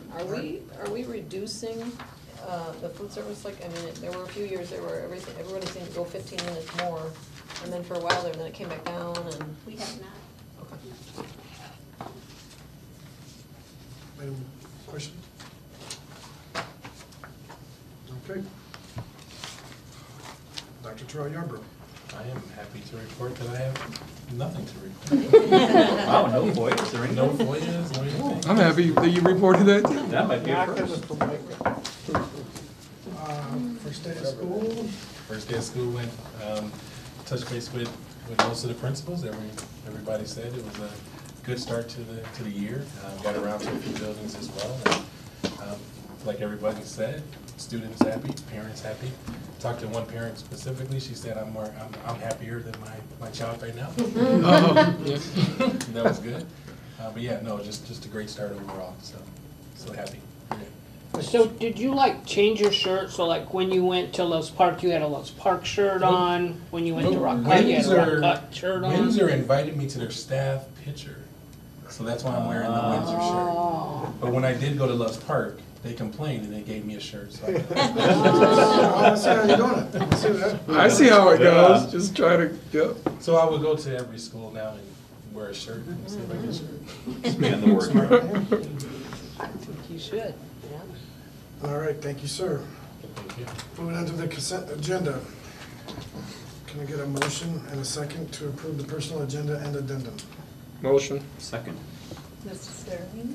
Aye. Mr. Thompson? Aye. Mr. McKnight? Aye. Mrs. Carlson? Aye. Mr. Smith? Yes. This is the fun Aye. Mrs. Meeks? Aye. Vote for it. Can I get a motion to approve student travel requests? Motion. Second. Mr. Thompson? Aye. Mr. McKnight? I'm gonna say no. Mrs. Carlson? Yes. Mr. Smith? Yes. Mrs. Hastings? Aye. Mrs. Meeks? Aye. Mr. Sterling? Aye. Can I get a motion to approve facility requests? Motion. Second. Mr. McKnight? Aye. Mrs. Carlson? Aye. Mr. Smith? Yes. Mrs. Hastings? Aye. Mrs. Meeks? Aye. Mrs. Sterling? Aye. Mr. Thompson? Aye.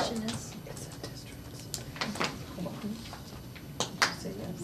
All right, moving over to action items. Can I get a motion to approve resolution declaring surplus property? Motion. Second. Mrs. Carlson? Yes. Mr. Smith? Yes. Mrs. Hastings? Yes. Mrs. Meeks? Aye. Mr. Sterling? Aye. Mr. Thompson? Aye. Mr. McKnight? Aye. Can I get a motion to approve second readings of policy updates from July 17th, 2023, first readings? Motion. Second. Mr. Smith? Yes. Mrs. Hastings? Aye. Mrs. Meeks? Aye. Mr. Sterling? Aye. Mr. Thompson? Aye. Mr. McKnight? Aye. Mrs. Carlson? Aye. Can I get a motion to approve first reading of policy update recommendations from August 14th, 2023, policy committee? Motion. Second. Mrs. Hastings? Aye. Mrs. Meeks? Aye. Mr. Sterling? Aye. Mr. Thompson? Aye. Mr. McKnight? Aye. Mrs. Carlson? Aye. Mr. Smith? Yes. Can I get a motion to approve and submit the application for renewal of the waiver for school improvement days from 2024, 2025 through 2028 through 2029 school years to the Illinois State Board of Education? Motion. Second. Mrs. Meeks? Aye. Mr. Sterling? Aye. Mr. Thompson? Aye. Mr. McKnight? Aye. Mrs. Carlson? Aye. Mr. Smith? No. Mrs. Hastings? Aye. Can I get a motion to approve resolution authorizing renewal of District E-Learning Program not to exceed the minimum number of emergency days in the approved school calendar for years 2023, 2024 through 2025, 2026, and submission to the Regional Office of Education? Motion. Second. Mr. Sterling? Aye. Mr. Thompson? Aye. Mr. McKnight? Aye. Mrs. Carlson? Aye. Mr. Smith? Yes. Mrs. Hastings? Aye. Mrs. Meeks? Aye. Can I get a motion to approve FY '24 tentative budget resolution and set public hearing for September 25th, 2023 at 5:40 PM? Motion. Second. Mr. Thompson? Aye. Mr. McKnight? Aye. Mrs. Carlson? No. Mr. Smith? Yes. Mrs. Hastings? Aye. Mrs. Meeks? Aye. Mr. Sterling? All right. Can I get a motion to approve change order for the Harlem High School exterior tuck pointing in the amount of $414,830? Motion. Second. Mr. McKnight? Aye. Mrs. Carlson? Aye. Mr. Smith? Yes. Mrs. Hastings? Aye. Mrs. Meeks? Aye. Mr. Sterling? Aye. Mr. Thompson? Aye. Can I get a motion to approve settlement agreement? Motion. Second. Mrs. Carlson? Aye. Mr. Smith? No. Mrs. Hastings? Aye. Mrs. Meeks? Aye. Mr. Sterling? Aye. Mr. Thompson? Aye. Mr. McKnight? Aye. that's possible for a term. Do we have any announcements and discussion? No? Can I get a motion to go into executive session to discuss employment of personnel 5 ILCS 120-2C1? Motion. Second. Oh, and, hold on. Retract that. And discussion of lawfully closed meeting minutes. Oh, yes. 5 ILCS 120-2C21. Motion again. Second again. Mrs. Smith? Yes. Aye. Mrs. Sterling? Aye. Mr. Thompson? Aye. Mr. McKnight? Aye. Mrs. Carlson? 5 minutes. Yes, we sure.